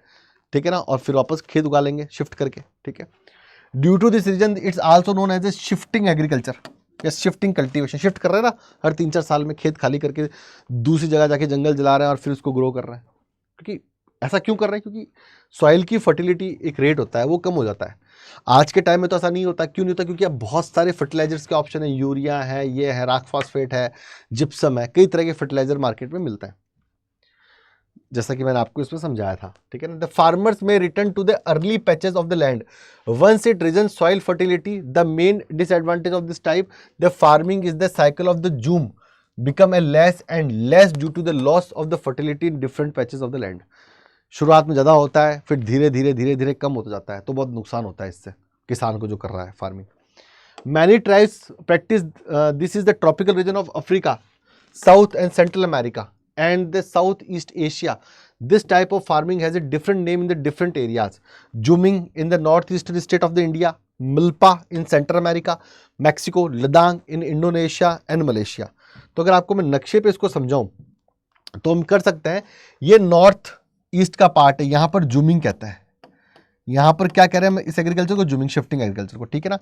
Indonesia और मलेशिया की अगर बात कर रहे हैं तो यहाँ पर क्या कह रहे हैं, लद्दाख कह रहा है, क्या कह रहे हैं, लद्दाख कह रहे हैं, ठीक है ना। यहां पर सेंट्रल अमेरिका की अगर बात कर लूं तो यहां पर हम क्या कह रहे हैं, इसको मिल्पा, इसको हम क्या कह रहे हैं, मिल्पा कह रहे हैं, ठीक है ना। साथ में अगर हम और ज्यादा बात करें तो वियतनाम जो है वहां पे इसे रे कहते हैं, श्रीलंका में इसे चेना कहते हैं, ठीक है ना। वेस्टर्न घाट इंडिया में इसे कुमारी कहते हैं,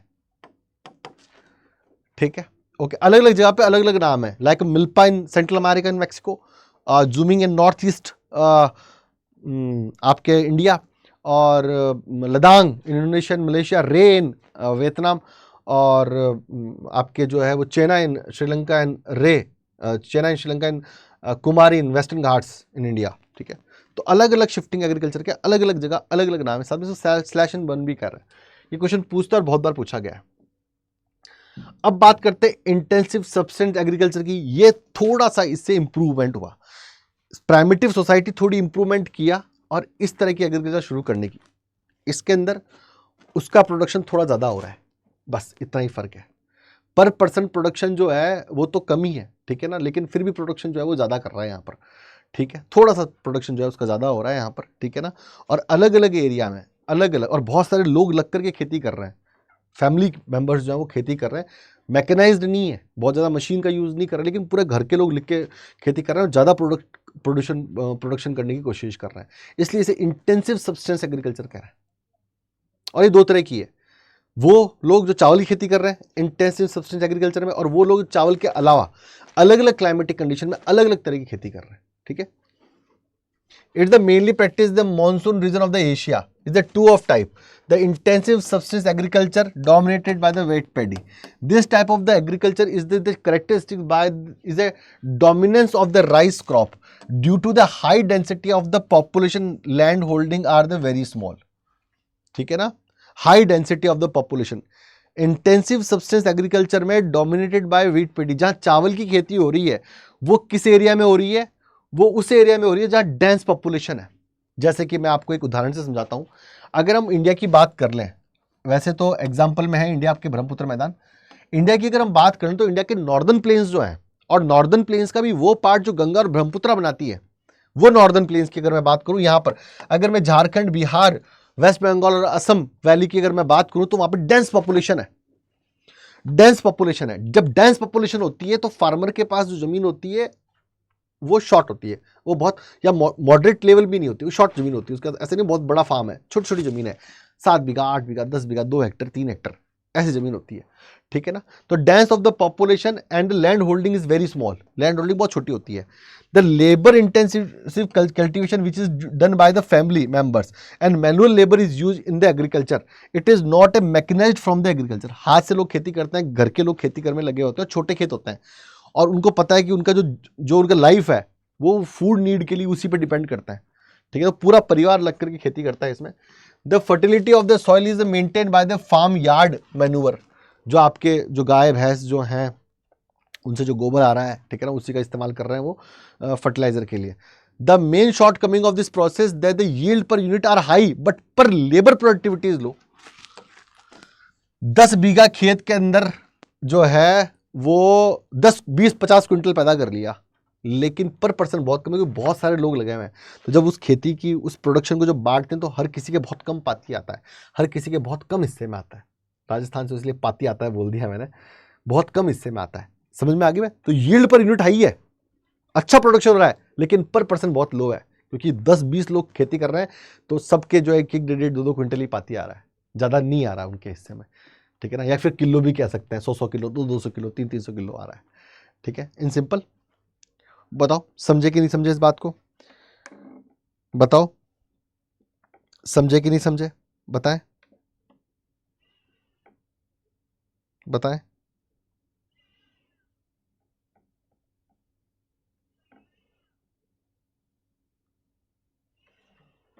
ठीक है, चले भाई, इसलिए कह रहा हूँ yield per unit are very high, 3 quintal, 4 quintal, 10 quintal हो गया, लेकिन पर पर्सन इज वेरी लो, बहुत कम कम हिस्से में आ रहा है, ठीक है।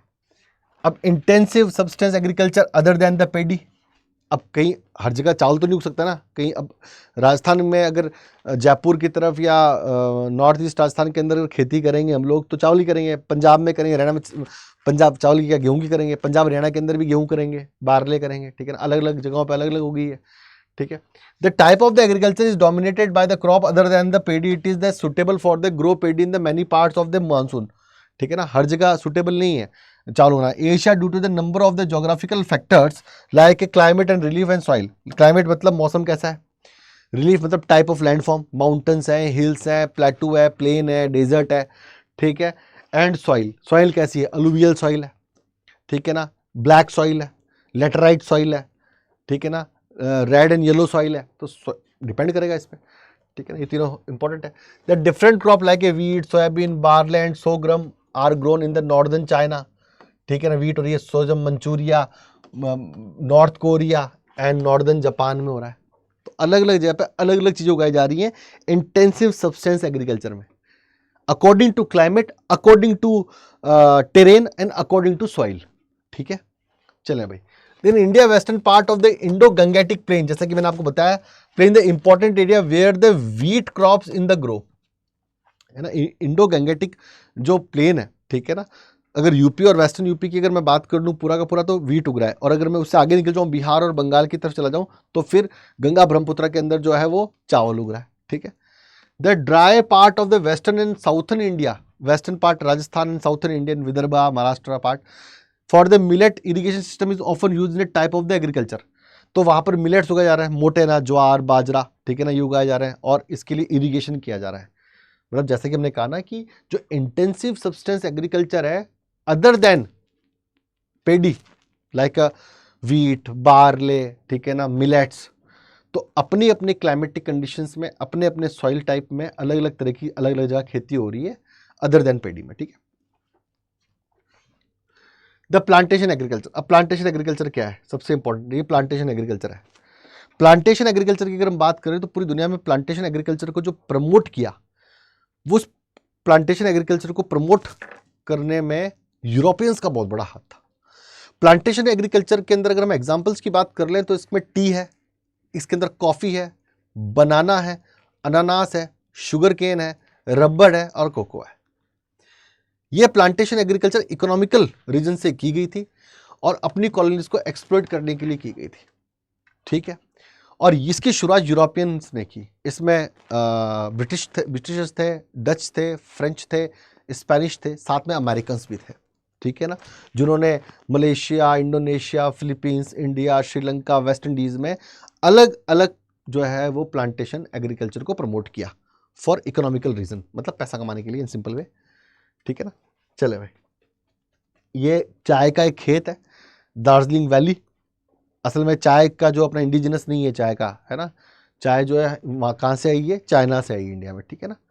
चाय और कॉफ़ी दोनों इंडिजिनस नहीं है, कॉफ़ी आई बाबूदान हिल्स में आई सबसे पहले कॉफ़ी कर्नाटका के अंदर, और Karnataka rank first in coffee production in India like arabica, robusta and liberica, ठीक है ना। साथ में तंबाकू की अगर हम बात कर लें, तंबाकू is not A plantation agriculture, तंबाकू की बात कर लें तो वो भी पोर्चुगीज़ लेके आए थे इंडिया में, ठीक है। चले भाई आगे पढ़ लेते हैं। यहाँ पे plantation agriculture, this type of the agriculture system was introduce by the European, it was started those colonial which were the stated in tropical areas, all over the tropical area, ठीक है। It is mainly profit oriented large scale production system. The main characteristics of this systems are the crops which is growing in the plantation are is crash crop। सबसे पहली बात तो क्या है, crash crop होगी, एक ही फसल उगेगी, बहुत बड़े लार्ज जो है वो एस्टेट होंगे, इनके जो खेत हैं फार्म्स को एस्टेट बोलते हैं, तो लार्ज एस्टेट होंगे, कैपिटल बहुत ज़्यादा लगेगी, चीप लेबर चाहिए, ठीक है ना, और कैश क्रॉप सिस्टम है, और एक टाइम में एक ही क्रॉप ले सकते हो। ऐसा नहीं है कि जैसे सरसों और गेहूँ उगाते हैं ना, अपन सरसों उगा ली फिर गेहूँ उगा लिया, ऐसे नहीं चलता है इसके अंदर, ठीक है ना, या जिसमें सरसों और खेत में गेहूँ उगा था उसी में बाद में बाजरा उगा लिया। यहाँ पे तो अगर टी स्टेट है तो टी उगेगी, कॉफ़ी स्टेट है तो केवल कॉफ़ी उगेगी, ठीक है ना, एक ही तरह की जो है वो फसल उगेगी। This include the tea, coffee, cocoa, rubber, cotton, oil palm, banana, sugar cane and the pineapples. The estate of the plantation are the large and the capital invested in the themselves use.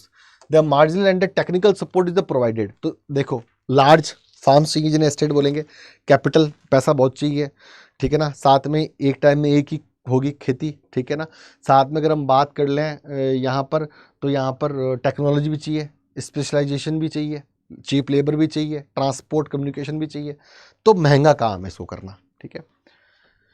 Bye the scientific method the general there is a single crop specialisation, ये question बहुत बार हो गया, single crop specialisation, एक बारी में एक ही crop, ठीक है ना। The cheap labour and the good transportation system which is the state to the link the state to the factories and market to the export the produce essential. तो transportation चाहिए, communications अच्छे चाहिए, ठीक है ना, साथ के अंदर ही साइंटिफिक खेती चाहिए, चीप लेबर चाहिए, लार्ज फार्म चाहिए, कैपिटल इंटेंसिव चाहिए, और सिंगल क्रॉप सिस्टम है, ये पूछता है एग्जाम में।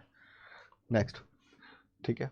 अब the French the establishment of cocoa and coffee plantation in West Africa, इसको मैपिंग पे भी कर लेंगे। तो वेस्ट अफ्रीका के अंदर जो है वो फ्रेंच ने जो है प्रमोट किया प्लांटेशन एग्रीकल्चर, और किस तरह के एग्रीकल्चर को, किस तरह के प्लांटेशन एग्रीकल्चर को प्रमोट किया, कोको और कॉफी, इसको उन्होंने प्रमोट किया, द फर्स्ट, ठीक है ना। अगर द ब्रिटिशर्स की बात करें, they are establish the large tea gardens in India and Sri Lanka and the tea plantation were cultivated on the slope of hills. तो इंडिया और श्रीलंका में ब्रिटिशर्स ने टी प्लांटेशन की, आपको पता है कि हम ब्रिटिश की कॉलोनी थे इंडिया, और ब्रिटिश ने हमारे ऊपर, अगर मैं बात कर लूँ तो 1757 से लेकर के, ठीक है ना, तभी तो बक्सर और प्लासी को जीतने के बाद ही राज करना वो शुरू हो गए थे, और फाइनल उनके राज की शुरुआत हो गई थी 1764, ठीक है ना। तो अगर मैं तो ये मानता हूँ कि 1757 से जो है राज करना शुरू किया, 1757 से 1857, और फिर 1947 में वो चले गए, ठीक है ना, इतने साल तो राज किया, तो उन्होंने प्रमोट किया यहाँ पे इस तरह के प्लांटेशन को। श्रीलंका, दोनों कॉलोनी थी, hills because the favourable of the geographic conditions. They also establish the rubber plantation in the Malaysia and the sugar cane banana plantation in West Indies. तो श्रीलंका और भारत के अंदर में तो इन्होंने किसको प्रमोट किया, टी को, मलेशिया में इन्होंने रबर प्लांटेशन को प्रमोट किया, और शुगर केन और बनाना प्लांटेशन को इन्होंने वेस्ट इंडीज में प्रमोट किया, वहां उगाया इन्होंने, ठीक है, सिंपल। तो भारत और श्रीलंका में जो है इन्होंने टी प्लांटेशन क्यों किया, मलेशिया में रबर प्लांटेशन, और वेस्ट इंडीज में sugar cane and banana, simple. The Spanish and American they set up the coconut and sugar cane plantation Philippines, ठीक है ना, द सेटअप कोकोनट और शुगर केन की जो प्लांटेशन है वो उन्होंने फिलीपींस में किए। अभी हम मैप पे भी ले लेंगे इसको, ठीक है ना, पूरा। The Dutch the ones they had the monopoly of the sugar cane plantation in Indonesia, sugar cane plantation Indonesia में क्या डचेस ने, तो ब्रिटिशर्स ने इंडिया और श्रीलंका में तो टी प्लांटेशन किया, सिंपल। वेस्ट इंडीज में इन्होंने शुगर केन और बनाना प्लांटेशन किया। साथ में अगर हम बातचीत कर लें यहाँ पर तो मलेशिया में रबर प्लांटेशन किया। इसी तरीके से फ्रेंच ने जो है वेस्ट अफ्रीका में कॉफ़ी और कोकोआ का प्लांटेशन प्रमोट किया। अमेरिकन और स्पेनिश ने फिलीपींस में जो है वो शुगर केन का प्लांटेशन किया, ठीक है ना, और डचेस ने जो है वो इंडोनेशिया में जो है शुगर केन का प्लांटेशन किया, किसका, शुगर केन का प्लांटेशन किया, ठीक है ना, coconut and sugar cane Philippines.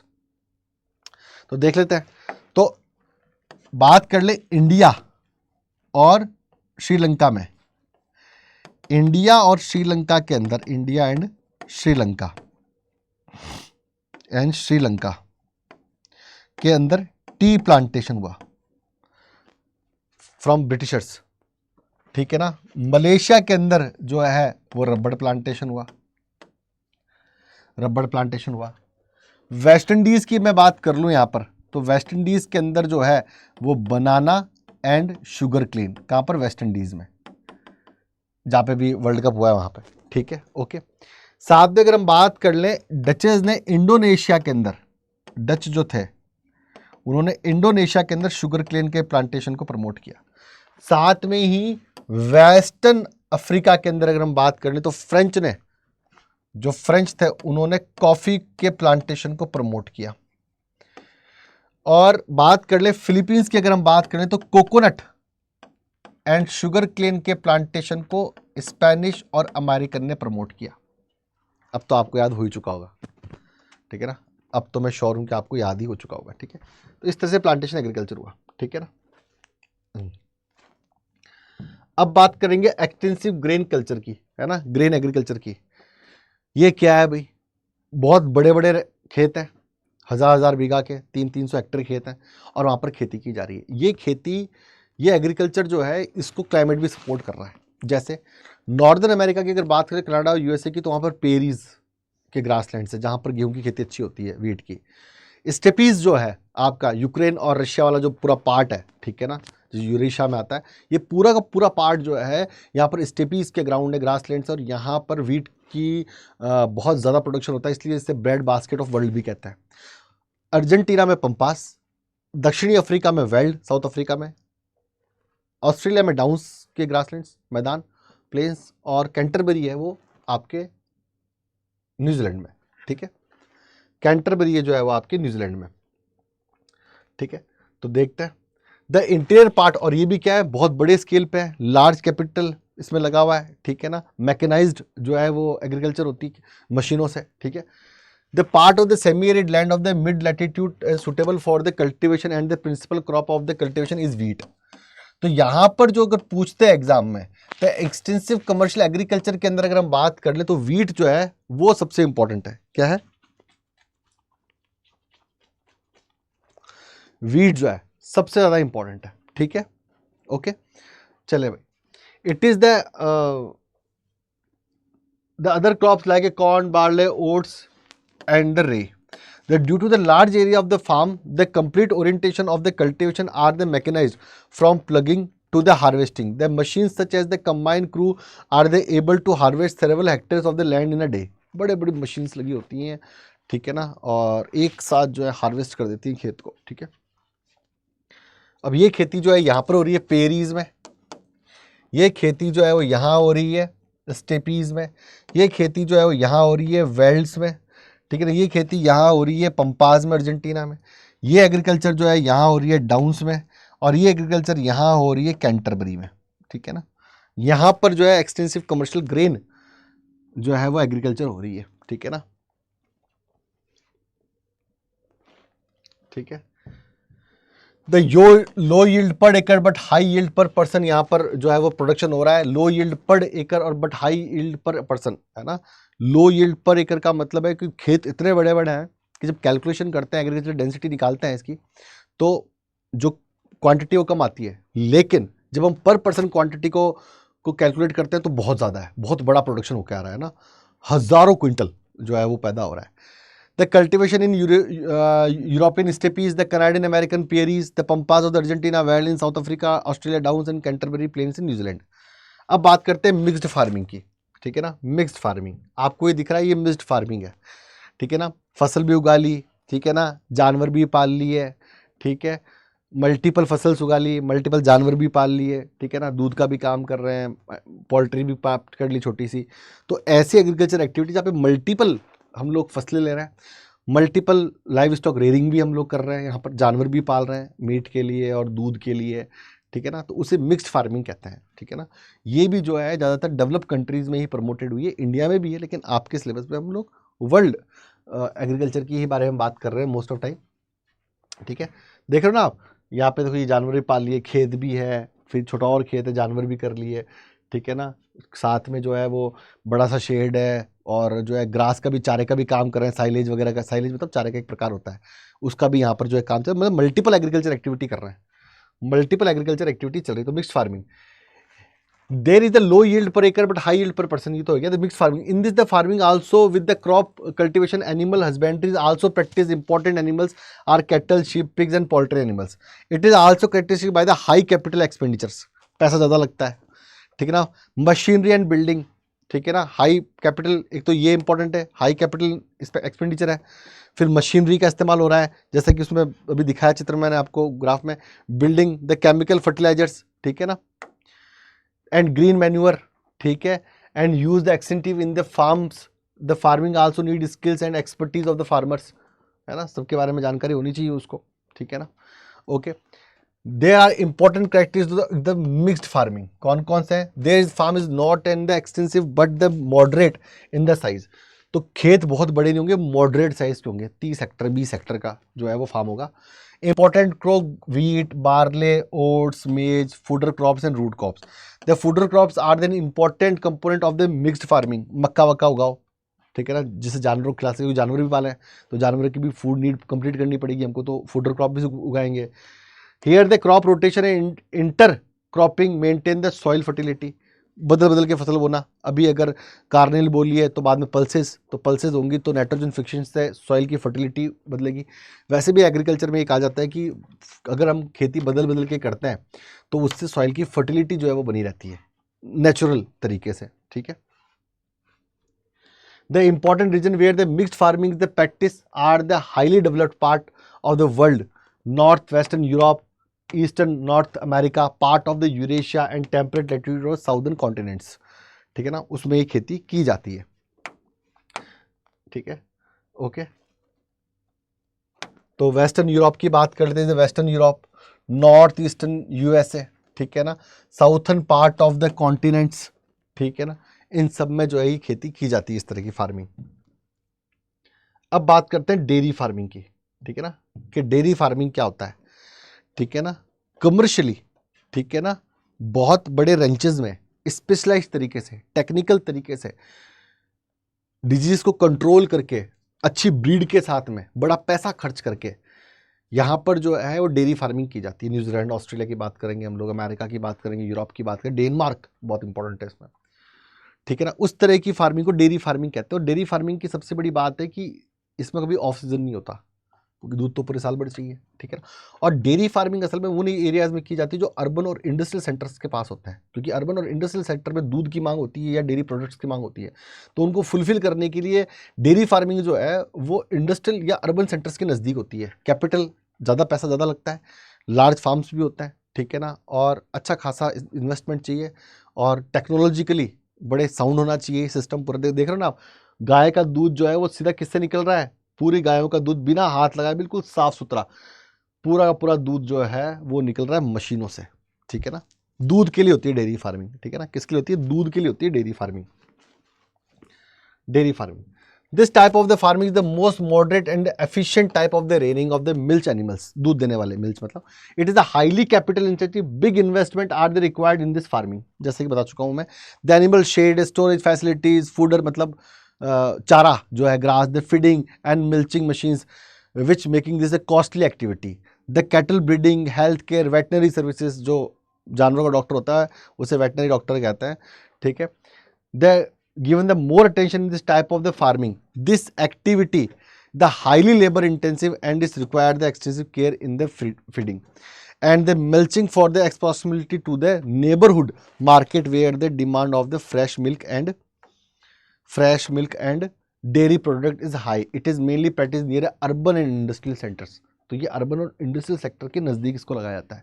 The duration of the storage of various dairy product have the increase because the development of the transportation, refrigeration, pressurisation और other prevention processes, ठीक है ना, preservative processes होते हैं, तो अब स्टोरेज जो है वो बढ़ गया है क्योंकि रेफ्रिजरेटर वाले ट्रक हैं, पॉस्चराइजेशन की जो है टेक्निक है, दूध खराब नहीं होता। They are the important region of the commercial dairy. The north western Europe की बात करें, Denmark, Scandinavian countries, Netherland and all, ठीक है। कनाडा की बात कर लेते हैं सेकंड पे, ठीक है ना, कनाडा की बात कर लेते हैं, and south eastern Australia, New Zealand and Tasmania. तो अगर हम बात करें इसकी, ठीक है ना, तो यहाँ पे अगर बात करें तो Canada is a important region for dairy farming. फिर ये वाला पार्ट, डेनमार्क वगैरह वाला पार्ट, ये इंपॉर्टेंट है। फिर हम बात करें ऑस्ट्रेलिया की, फिर तस्मानिया, ये तस्मानिया है, ऑस्ट्रेलिया के स्टेट है लेकिन ऑस्ट्रेलिया से अलग, जैसे अंडमान निकोबार है वैसे तस्मानिया, और न्यूजीलैंड में डेयरी फार्मिंग होती है। और न्यूजीलैंड में क्या होती है अगर हम बात कर लें तो डेयरी फार्मिंग होती है, ठीक है। चलें भाई, ओके।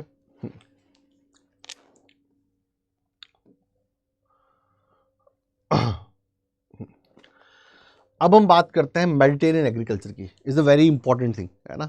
मेडिटेरियन एग्रीकल्चर जो है वो अगर मैं बात कर लूँ तो मेडिटेरियन एग्रीकल्चर जो है वो कहाँ होती है। मेडिटेरियन एग्रीकल्चर के लिए अगर हम बात करें तो मेडिटेरियन एग्रीकल्चर जो है वो आपके होती है साउथ यूरोप और नॉर्थ अमेरिका के बीच में मेडिटेरियन सी वाले एरिया में। कहाँ होती है अगर हम बात कर लें, मेडिटेरियन सी वाला जो एरिया है वहाँ पर होती है ये, ठीक है ना। मेडिटेरियन सी वाला जो एरिया है ये वहाँ होती है, ठीक है। तो अगर हम बात कर लें तो ये यूरोप का ये वाला पार्ट और अफ्रीका का ये वाला पार्ट, ठीक है ना, ये मेडिटेरियन वाला इलाका है, वहाँ पर होती है। और यहाँ पर असल में विटीकल्चर होता है, ग्रेप्स की फार्मिंग होती है, ग्रेप्स का कल्टीवेशन होता है, क्योंकि शराब के लिए, अच्छी शराब के लिए। और अगर लो क्वालिटी का ग्रेप होता है तो उससे फिर जो है वो किशमिश जो है वो बना ली जाती है। साथ में यहाँ पर फिक्स यानी कि अंजीर और यहाँ पर ऑलिव्स जो है उसकी भी खेती की जाती है। साथ में ये एरिया जो है ये पूरे के पूरे नॉर्दर्न अमेरिका को और यूरोप के पार्ट्स को जो है वो वेजिटेबल्स और साथ के अंदर ही फ्रूट्स और की सप्लाई करता है, ठीक है। तो मेडिटेरियन का जो एरिया है, अगर हम इस मेडिटेरियन के एरिया की अगर हम बातचीत कर लें, ठीक है ना, तो यहाँ पर इस तरह की एग्रीकल्चर होती है, ठीक है। चले भाई, तो Mediterranean agriculture, it is the highly specialised commercial agriculture Mediterranean region in an important supplier of the citrus fruit. This is especially of this region is the viticulture or grape cultivation. The various countries of this region produce the high quality of grape, which are they used to make a best quality of wines of the world with the different flavors. ठीक है ना, France बहुत famous है wines के लिए, ठीक है। This remain the inferior quality of grapes are dried into a rains and currents. Then olives and figs are also grown. In winters, the demand of the fruits and vegetable in the Europe and North America. Winters में Europe और north America में vegetables की demand बहुत बढ़ जाती है, fruit and vegetables की। तो वो फ्रूट और वेजिटेबल्स जो है वो इसी मेडिटेरियन एरिया से जो है वो सप्लाई होता है, ठीक है ना। It is the practice the country the side of the Mediterranean sea in the Europe and the northern Africa from the Tunisia to Atlantic coast, southern California, central Chile, south western part of the South Africa and the south western part of the Australia, ठीक है ना। इन सब parts में जो है Mediterranean type की जो है वो एग्रीकल्चर होती है, ठीक है ना। चले भाई, अब है मार्केट गार्डनिंग एंड हॉर्टिकल्चर। जिस तरह से डेयरी फार्मिंग जो है वो अर्बन और इंडस्ट्रियल सेंटर के नज़दीक थी, वैसे ही मार्केटिंग गार्डनिंग और हॉर्टिकल्चर भी जो है अर्बन और इंडस्ट्रियल सेंटर के नज़दीक होती है। हॉर्टिकल्चर का मतलब होता है मल्टीपल एग्रीकल्चर एक्टिविटी की जाती है, इसमें वेजिटेबल्स भी ग्रो किया जाता है, इस कल्टिवेशन किया जाता है, साथ में इसके अंदर जो है फ्रूट्स का भी कल्टिवेशन किया जाता है, ठीक है ना, और फ्लावर्स का, फूल्स का भी किया जाता है। और इनकी सप्लाई क्योंकि शहरों में हो रही है, अर्बन और इंडस्ट्रियल के अंदर, तो ये जो हॉर्टिकल्चर्स होती है ये छोटे की बहुत लार्ज बड़े नहीं होता है, और ये अर्बन सेंटर्स के नज़दीक होते हैं, क्योंकि डिमांड जो है मार्केट बेस जो है प्रोडक्शन उसमें होता है और वहाँ इसकी सप्लाई होती है।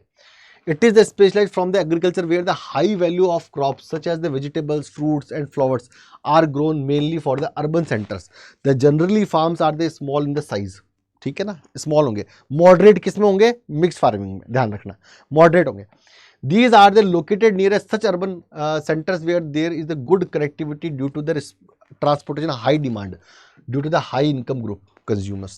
बहुत हाई डिमांड रहती है फ्रूट्स की, वेजिटेबल्स की, शहरों के अंदर हाई डिमांड है, हाई इनकम ग्रुप रहता है, इसलिए सप्लाई भी चाहिए भाई। डिमांड एंड सप्लाई, मांग और आपूर्ति, इकोनॉमी का एक बहुत इंपॉर्टेंट रूल है।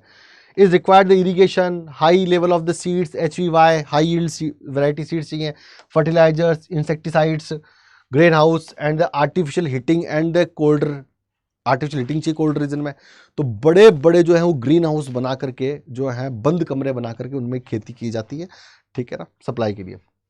This type of the agriculture furnishes a densely populated industrial area, northwest Europe, northeastern United States, America, and the Mediterranean region. The Netherlands specialize in the growing the flowers, horticulture crops, especially the tulip. tulip फूल होते हैं tulip के, उनको जो है यहाँ पर grow किया जाता है, ठीक है। चले भाई, अब बात कर लेते हैं ट्रक फार्मिंग की, ठीक है ना।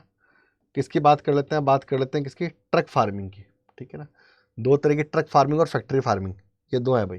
तो ट्रक फार्मिंग की बात करें, ट्रक फार्मिंग का मतलब ये कभी नहीं है कि खेती ट्रक में की जाती है, नहीं। ट्रक फार्मिंग से मतलब क्या है कि एक खेत जो है ये पॉइंट ए पे खेत है और ये पॉइंट बी पर मार्केट है। ये क्या है, मार्केट है। ये एक अर्बन एरिया है, ये अर्बन सेंटर है। इससे यहाँ जाने में 12 घंटे लगेंगे, कितने लगेंगे, 12 आवर्स लगेंगे, ठीक है ना। तो यहाँ पे ये खेत है, यहाँ से हमने फसल काटी, कल्टिवेटेड की उसको, और एक ट्रक के अंदर उसको रख दिया हमने। अब जब इसको हमने काटी तो थोड़ी कच्ची थी, पूरी पकी हुई नहीं थी, थोड़ी सी जो है पूरी 100% नहीं पकी, हल्की सी कच्ची थी, ठीक है ना। जिससे ये 12 घंटे का सफ़र पूरा तय करे रेफ्रिजरेटर में, तो वहाँ जाते जाते फसल ही पक जाए। असल में आपने केलों के साथ ये देखा होगा और कई फसलों के साथ ये देखा होगा आपने, क्या हल्का सा कच्चा खरीदो लेकिन घर में 2 दिन रखी रहती है, 1 दिन रखी रहती है तो पक्की हो जाती है। तो इसकी वजह क्या है कि फ्रेश पहुंच जाए। तो जो ट्रक 12 घंटे में फार्म से अर्बन सेंटर तक का सफर तय करेगा, इसे ही हम ट्रक फार्मिंग कहते हैं, ठीक है ना, सिंपल है। और ये स्पेशली किसके लिए की जाती है? वेजिटेबल्स के लिए। They are the some region where the, और ये अमेरिका में, कनाडा, अमेरिका और वेस्टर्न यूरोप के अंदर बहुत फेमस है, यूरोपियन कंट्रीज में।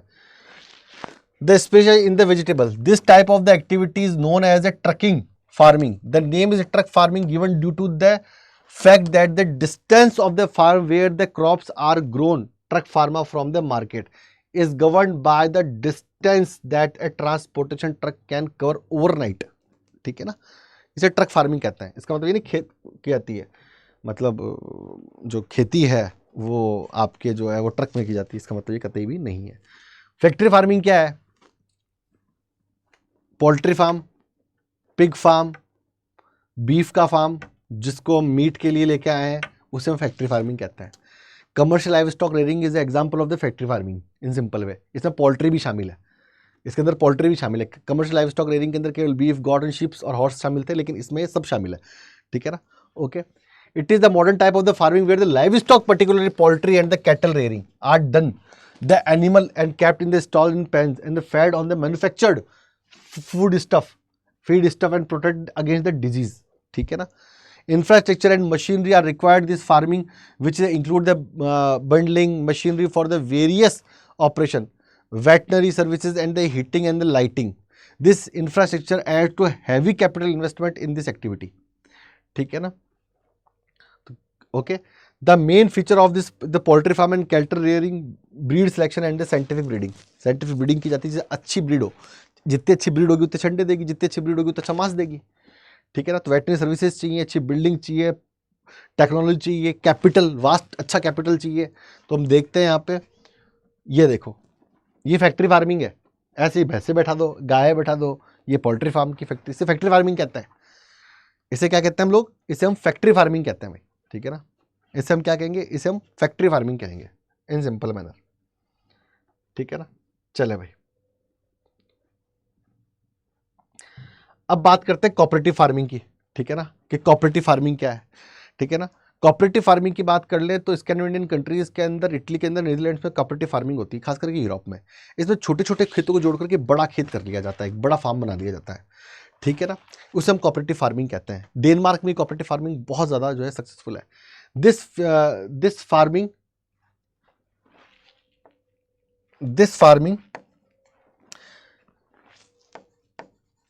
farming is done the mainly more efficient and the profitable farming in this the farming a group of the farmers from a cooperative society by the pooling and sharing their resources of voluntarily.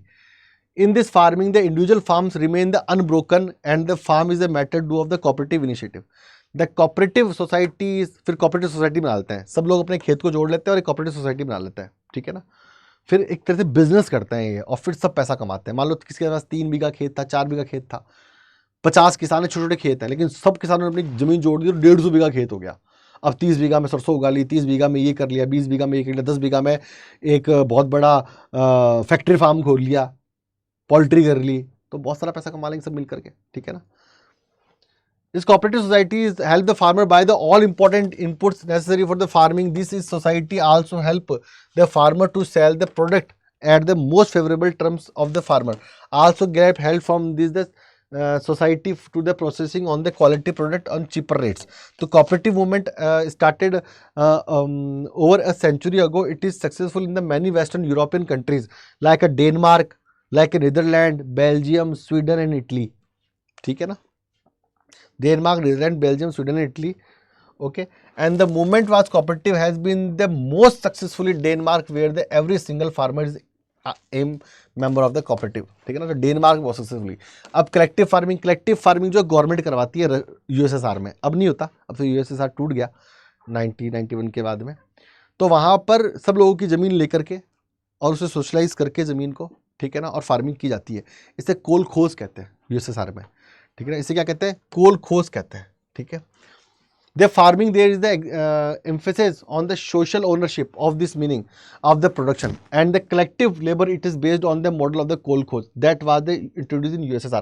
ये question सब में पूछा गया। US ये CUT के लिए भी important है, साथ में बोर्ड्स के लिए भी इंपॉर्टेंट है, दोनों के लिए इक्वली इंपॉर्टेंट है ये, ठीक है। चले भाई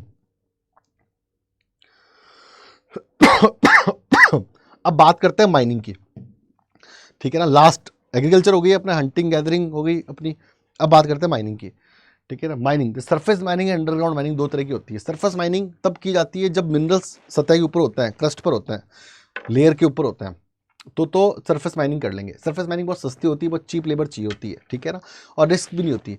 अंडरग्राउंड माइनिंग जब मिनरल्स बहुत गहराई में हो तो अंडरग्राउंड शाफ्ट खोद करके जाते हैं और फिर मिनरल्स को लेते हैं।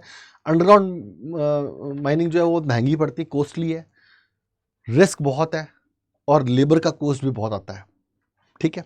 अब माइनिंग डिपेंड किस पे करती है? माइनिंग डिपेंड करती है कि मार्केट में जिस ओर को हम लोग माइनिंग करने वाले उसकी डिमांड है कि नहीं है। पहली बात तो डिमांड है मार्केट की, दूसरी बात वो ओर जो है वो कितने एरिया में फैला हुआ है, ठीक है ना, ओके, कितना मतलब कितनी मात्रा में है, ठीक है ना। तीसरा उसका ट्रांसपोर्टेशन का, ठीक है ना, ओके। तो मेथड ऑफ माइनिंग के बारे में बात कर रहे हैं तो सबसे इंपॉर्टेंट बात है, दो फैक्टर जो है माइनिंग को इम्पैक्ट करते हैं, एक है फिजिकल फैक्टर और एक है इकोनॉमिकल फैक्टर। तो दो तरह की माइनिंग होगी, सर्फ माइनिंग और एक अंडरग्राउंड माइनिंग। अंडरग्राउंड माइनिंग को हम शाफ्ट माइनिंग भी कहते हैं और सब सर्फ माइनिंग भी कहते हैं, ठीक है ना। और अंडरग्राउंड माइनिंग तब की जाती है जब मिनरल्स गहराई के अंदर मौजूद हो, simple manner. The physical factor, this is the include the size, grade, mode of the occurrence of the deposits, ठीक है ना। तो क्या देगा, साइज देखनी है, एक तो कितना साइज में है, ग्रेड देखना है किस ग्रेड का है भाई। जैसे आयरन ओर के अंदर 4 तरह के ग्रेड होते हैं, हेमेटाइट, मैग्नेटाइट, लिमोनाइट और सीडराइट। जहां पर मैग्नेटाइट और हेमेटाइट निकलता है is a high class of iron ore, तो इसकी मार्केट में डिमांड बहुत ज्यादा होती है। लिमोनाइट और सीडराइट की मार्केट में डिमांड इतनी होती है low class of the iron ore, तो जिससे गंदाई मतलब नॉट ए मतलब एक लेवल का आयरन नहीं बनेगा उससे, ठीक है ना। तो mode of occurrence of the deposit, ठीक है ना, तो ये है। तो डिपॉजिट कितनी मात्रा के अंदर है, कब खत्म होगा, ग्रेड किस ग्रेड का और साइज कितना है उसका, और मार्केट में फिर डिमांड कितनी, economical factor. They include the demand of the minerals, जो हम खोद के बाहर निकाल रहे हैं वो मार्केट में चाहिए कि भी नहीं चाहिए, टेक्नोलॉजी अवेलेबल है कि नहीं उसको निकालने की बाहर, ठीक है ना। Used a capital to the develop infrastructure and labour and transport cost. भाई आपको सड़कें बनानी पड़ेगी वहाँ तक जाने के लिए, हो सकता है ना उस माइनिंग एरिया में सड़कें, आपको ट्रक भी चाहिए होंगे, आपको लेबर भी चाहिए होगी, आपको टेक्नोलॉजी भी चाहिए होगी, आपको वास्ट कैपिटल भी चाहिए होगा। सबसे पहले आपको ये जानना होगा जिस मिनरल्स की आप माइनिंग कर रहे हैं उसकी मार्केट में डिमांड है कि नहीं है, क्योंकि उन्हीं मिनरल्स की माइनिंग होती है जिनकी मार्केट में डिमांड है, क्योंकि एटलीस्ट ये एक इकोनॉमिक एक्टिविटी और हमको इनकम करनी है, ठीक है, सिंपल। अब सबसे पहले बात करें सरफेस माइनिंग, है ना। सबसे पहले अगर हम बात करें तो किसकी बात करेंगे, सरफेस माइनिंग की हम लोग बात करेंगे सबसे पहले, ठीक है ना। ये सरफेस माइनिंग है, ठीक है ना, ऊपर से खोद के निकाल लिया, ये क्या है, सरफेस माइनिंग है। देख रहे हो आप, सरफेस माइनिंग तब की जाती है जब मिनरल्स बहुत गहराई में नहीं होता है, ये बहुत चीप पड़ती है, ठीक है ना, खतरा कम होता है इसके अंदर, ठीक है। चले भाई, सरफेस माइनिंग समझ में आ गई बात। चले भाई, surface mining it is also known as open cast mining भी कहते हैं इसको, देखो नया नाम आ गया, ओपन कास्ट माइनिंग भी कहते हैं। It is considered that the easiest and the cheapest way for the mining and minerals that lie of the near the surface. It does not need much capital investment, ज़्यादा पैसा नहीं चाहिए इसको, ठीक है ना। Overhead cost very low and safety precautions and equipment use it. It a characterised by large and rapid outputs, है ना, बहुत बड़ी मात्रा में आप खोद करके बाहर निकाल सकते हो, ठीक है, जैसा कि आपको इसमें देखने को मिल ही गया, ठीक है ना। अब बात करते हैं अंडरग्राउंड माइनिंग की। अंडरग्राउंड माइनिंग ये होती है, जिस देख रहे हैं ना आप, ये अंडरग्राउंड माइनिंग है, ठीक है ना। शाफ्ट डालिया आपने एक और फिर आपने जो है वो खोदना चालू किया, बहुत सारे इक्विपमेंट्स चाहिए होंगे, बहुत लेटेस्ट टेक्नोलॉजी चाहिए होंगी, स्किल्ड लेबर चाहिए होगी आपको यहाँ पर, और फिर खतरा बहुत है, पानी भर जाने का, फ्लड का खतरा रहता है, गैसेस का खतरा रहता है, आग लग जाने का खतरा होता है। कई बार हम ऐसी जगह हथौड़ी मार देते हैं कि गैस बाहर निकलती है और आग पकड़ लेती है। कई बार ऐसी जगह हथौड़ी मारते हैं कि उस दीवार के पीछे, जैसे मान लो ये दीवार है, यहाँ पे इसके पीछे पानी है, अंडरग्राउंड है ना, क्या पता पानी कहाँ होगा, पूरा पानी आ गया। तो कई बार जो है इस तरह की हम आप देखोगे तो माइनिंग के अंदर कई सारी घटनाएं सुनोगे जिसमें लोग अंदर फंस जाते हैं। एक पिक्चर थी काला पत्थर, अमिताभ बच्चन और शत्रुघ्न सिन्हा की, देखना उसको आज सर्च करना, ठीक है ना, उस माइनिंग एक्सीडेंट पे ही है, ठीक है ना, कोल, भारत में भी कोल माइनिंग एरिया जो है छत्तीसगढ़ और झारखंड के, वहाँ पर इस तरह की बहुत सारी जो है वो अंडरग्राउंड माइनिंग को लेकर एक्सीडेंट्स हुए हैं जिसमें लोगों की मौत भी हुई है। ठीक है, चले, तो इसको शाफ्ट माइनिंग इसलिए कहते हैं, शाफ्ट से जाते हैं, इसको अंडरग्राउंड माइनिंग भी कहते हैं, इसे सब सर्फ माइनिंग भी कहते हैं। ठीक है, it is also known as shaft mining method. It is used in the case where the less depth below the surface. बहुत गहराई में जब होता है कोई मिनरल तो उसको खोदने के लिए इस तरह की माइनिंग की जाती है। It is the material vertical shaft have sunk from the where underground galleries radiant to reach the minerals. जैसे कि देख रहे हो यहाँ पे, ये शाफ्ट डाली, फिर ये गैलरीज बनाई और इसके द्वारा जो है मिनरल्स तक पहुंच रहे हैं। ये सोना है, इस तक पहुंच रहे हैं हम। ठीक है ना, okay, reach the minerals are the extracted and the transported from the surface through these passages। ठीक है ना, पैसेज जो होता है उसमें जो आती है वो बहुत सारी लॉरीज वगैरह लगी होती है, इसे खींच करके बाहर निकाल दिया जाता है। It is require specially design lift drills, haulages, vehicles, ventilation system होना चाहिए नीचे तक जिससे हवा पहुंच सके, safety, efficient movement, people and material. This method of mining is very dangerous because of poisonous gas, fires, floods and flooding. ठीक है, समझ में आ गई बात? Okay, these are the many cases of the mining, the fire, flooding and cost. ठीक है ना, ओके, तो this method of the mining ये लिखा हुआ है। ठीक है, चलें भाई, तो ये आपका लेसन जो था ये कंप्लीट हो गया आपका। ठीक है ना, वन शॉट के अंदर। अब मैं आपको बताता हूँ मेरा ईमेल आईडी है ना, YASH यश WARDHAN यशवर्धन .SINGH@adda247.com। ठीक है ना, और मेरा कोड जो है वो है YSIRG20। इस कोड को लगाने से आपको मेरी मेंटरशिप मिलेगी और मेरा 24/7 आपको असिस्टेंस मिलेगा। जब भी आप परेशानी में हो तो आप मुझसे बात कर सको, इस कोड को लगा करके आप कोर्स लें और इस पर आप मुझे मेल कर सकते हैं, फिर हमारी बातचीत शुरू हो जाएगी। ठीक है, चले भाई, अब क्या करेंगे कोर्स लेने के लिए? सिंपल है, आप गूगल प्ले स्टोर या ऐप स्टोर से जाकर के adda247 का ऐप डाउनलोड करेंगे। क्या करेंगे? ऐप डाउनलोड करेंगे। आप गूगल से भी ऐप डाउनलोड कर सकते हैं। ऐप डाउनलोड करते ही, जैसे आप ऐप डाउनलोड करोगे, ठीक है ना, जैसे ही आपने ऐप डाउनलोड किया, ऐप डाउनलोड करते ऑल कोर्सेज लिखा होगा, इसमें आपको UGPG एंट्रेंस में जाना है। UGPG एंट्रेंस में जाके आपको CUT UG में जाना है, CUT UG में CUT आर्ट्स में जाना है आपको, और CUT आर्ट्स में जाकर के समर्थ 2.0 में जाना है। समर्थ 2.0 बैच में आपको जाना है, और समर्थ 2.0 बैच जो है वो CUT प्लस बोर्ड्स की आपको तैयारी कराएगा। इसमें हम GT, इंग्लिश, क्वांट वो तो सब आपको ऑफर कर ही रहे हैं, रीजनिंग वगैरह, साथ में ही GT plus language plus reasoning plus quant, ये तो आ ही रहा है आपका। साथ के अंदर ही आपको 4 डोमेन में मिल रहा है इसमें, पॉलिटी, हिस्ट्री, इकोनॉमी और ज्योग्राफी। ठीक है, इसको खरीदने के लिए क्या करोगे? बाय नाउ पर क्लिक करो, और 12 मंथ वैलिडिटी है, मतलब एग्जाम तक हम आपके साथ बने रहेंगे, बोर्ड का एग्जाम और CUT का एग्जाम, तब तक हम आपके साथ रहेंगे, हमारी मेंटरशिप आपको मिलती रहेगी। ठीक है ना, ओके, तो यहाँ पर जो है आप कोड लगाएं YSIRG20। ठीक है ना, ये कोड लगा अप्लाई कर दें। ठीक है ना, ये कोड लगा कर अप्लाई कर दें तो लगभग आपको जो है वो 2000 से ज़्यादा का डिस्काउंट मिल जाएगा, 2000 ज़्यादा का डिस्काउंट। ठीक है, और कोड है मेरा YSIRG20 is my code, YSIRG20 ये मेरा कोड है।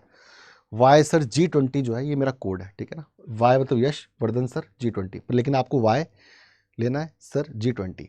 क्या कुछ मिलेगा इसमें? आपको लाइव क्लासेस तो रेगुलर मिलेगी, जो बच्चे लाइव नहीं देख पाएंगे वो रिकॉर्डेड देख लेंगे, पहली बात है, सबसे इंपॉर्टेंट बात है। दूसरी बात है, आपको डाउट सेशंस मिल जाएंगे डेली। ठीक है ना, आप रेगुलर डाउट सेशन ले सकते हो, जब ईमेल आईडी होगी तो आप कभी भी मुझसे कुछ भी पूछ सकते हो, पहली बात ये। दूसरी DPP आपको डेली मिलेंगे, डेली प्रैक्टिस पेपर आपको मिलेंगे, साथ में सैम्पल पेपर आपको सॉल्व कराए जाएंगे, सैम्पल पेपर। ठीक है ना, साथ में आपको रिवीजन क्लासेस आपकी अलग से ली जाएंगी, रिवीजन आपको कराया जाएगा, साथ में कंप्लीट नोट्स तो मिलेंगे, साथ में आपको शॉर्ट नोट्स भी मिलेंगे, और एग्जाम तक हमारी मेंटरशिप भी मिलती रहेगी लगातार। ईमेल आईडी आपके पास होगी तो फिर हम बातचीत भी करेंगे आराम से। ठीक है ना, कोई भी आपके डाउट्स होंगे उसको दूर किया जाएगा मेरे द्वारा। ठीक है ना, तो YSIRG G20 कोड लगा करके आप इसे लें। ठीक है ना, और बस अपनी तैयारी को जो है जिंगा लाला कर दें, आग लगा दो बस, है ना। तो खुश रहे, आबाद रहे, जिंदाबाद रहे, हंसते खेलते गाते रहे। मैं हूँ यशवर्धन और हम अगले वन शॉट में मिलेंगे। जब तक के लिए आप खुश रहें, और साथ में ही वन शॉट देखने के लिए ज्योग्राफी के डिस्क्रिप्शन में प्लेलिस्ट दे रखी है। साथ ही में आप CUT/24/7 चैनल के जो टेलीग्राम है उसको ज्वाइन करें, इसका PDF वहाँ मिल जाएगा आपको। साथ ही के अंदर आप चैनल को लाइक करें, शेयर करें और सब्सक्राइब भी करें। धन्यवाद।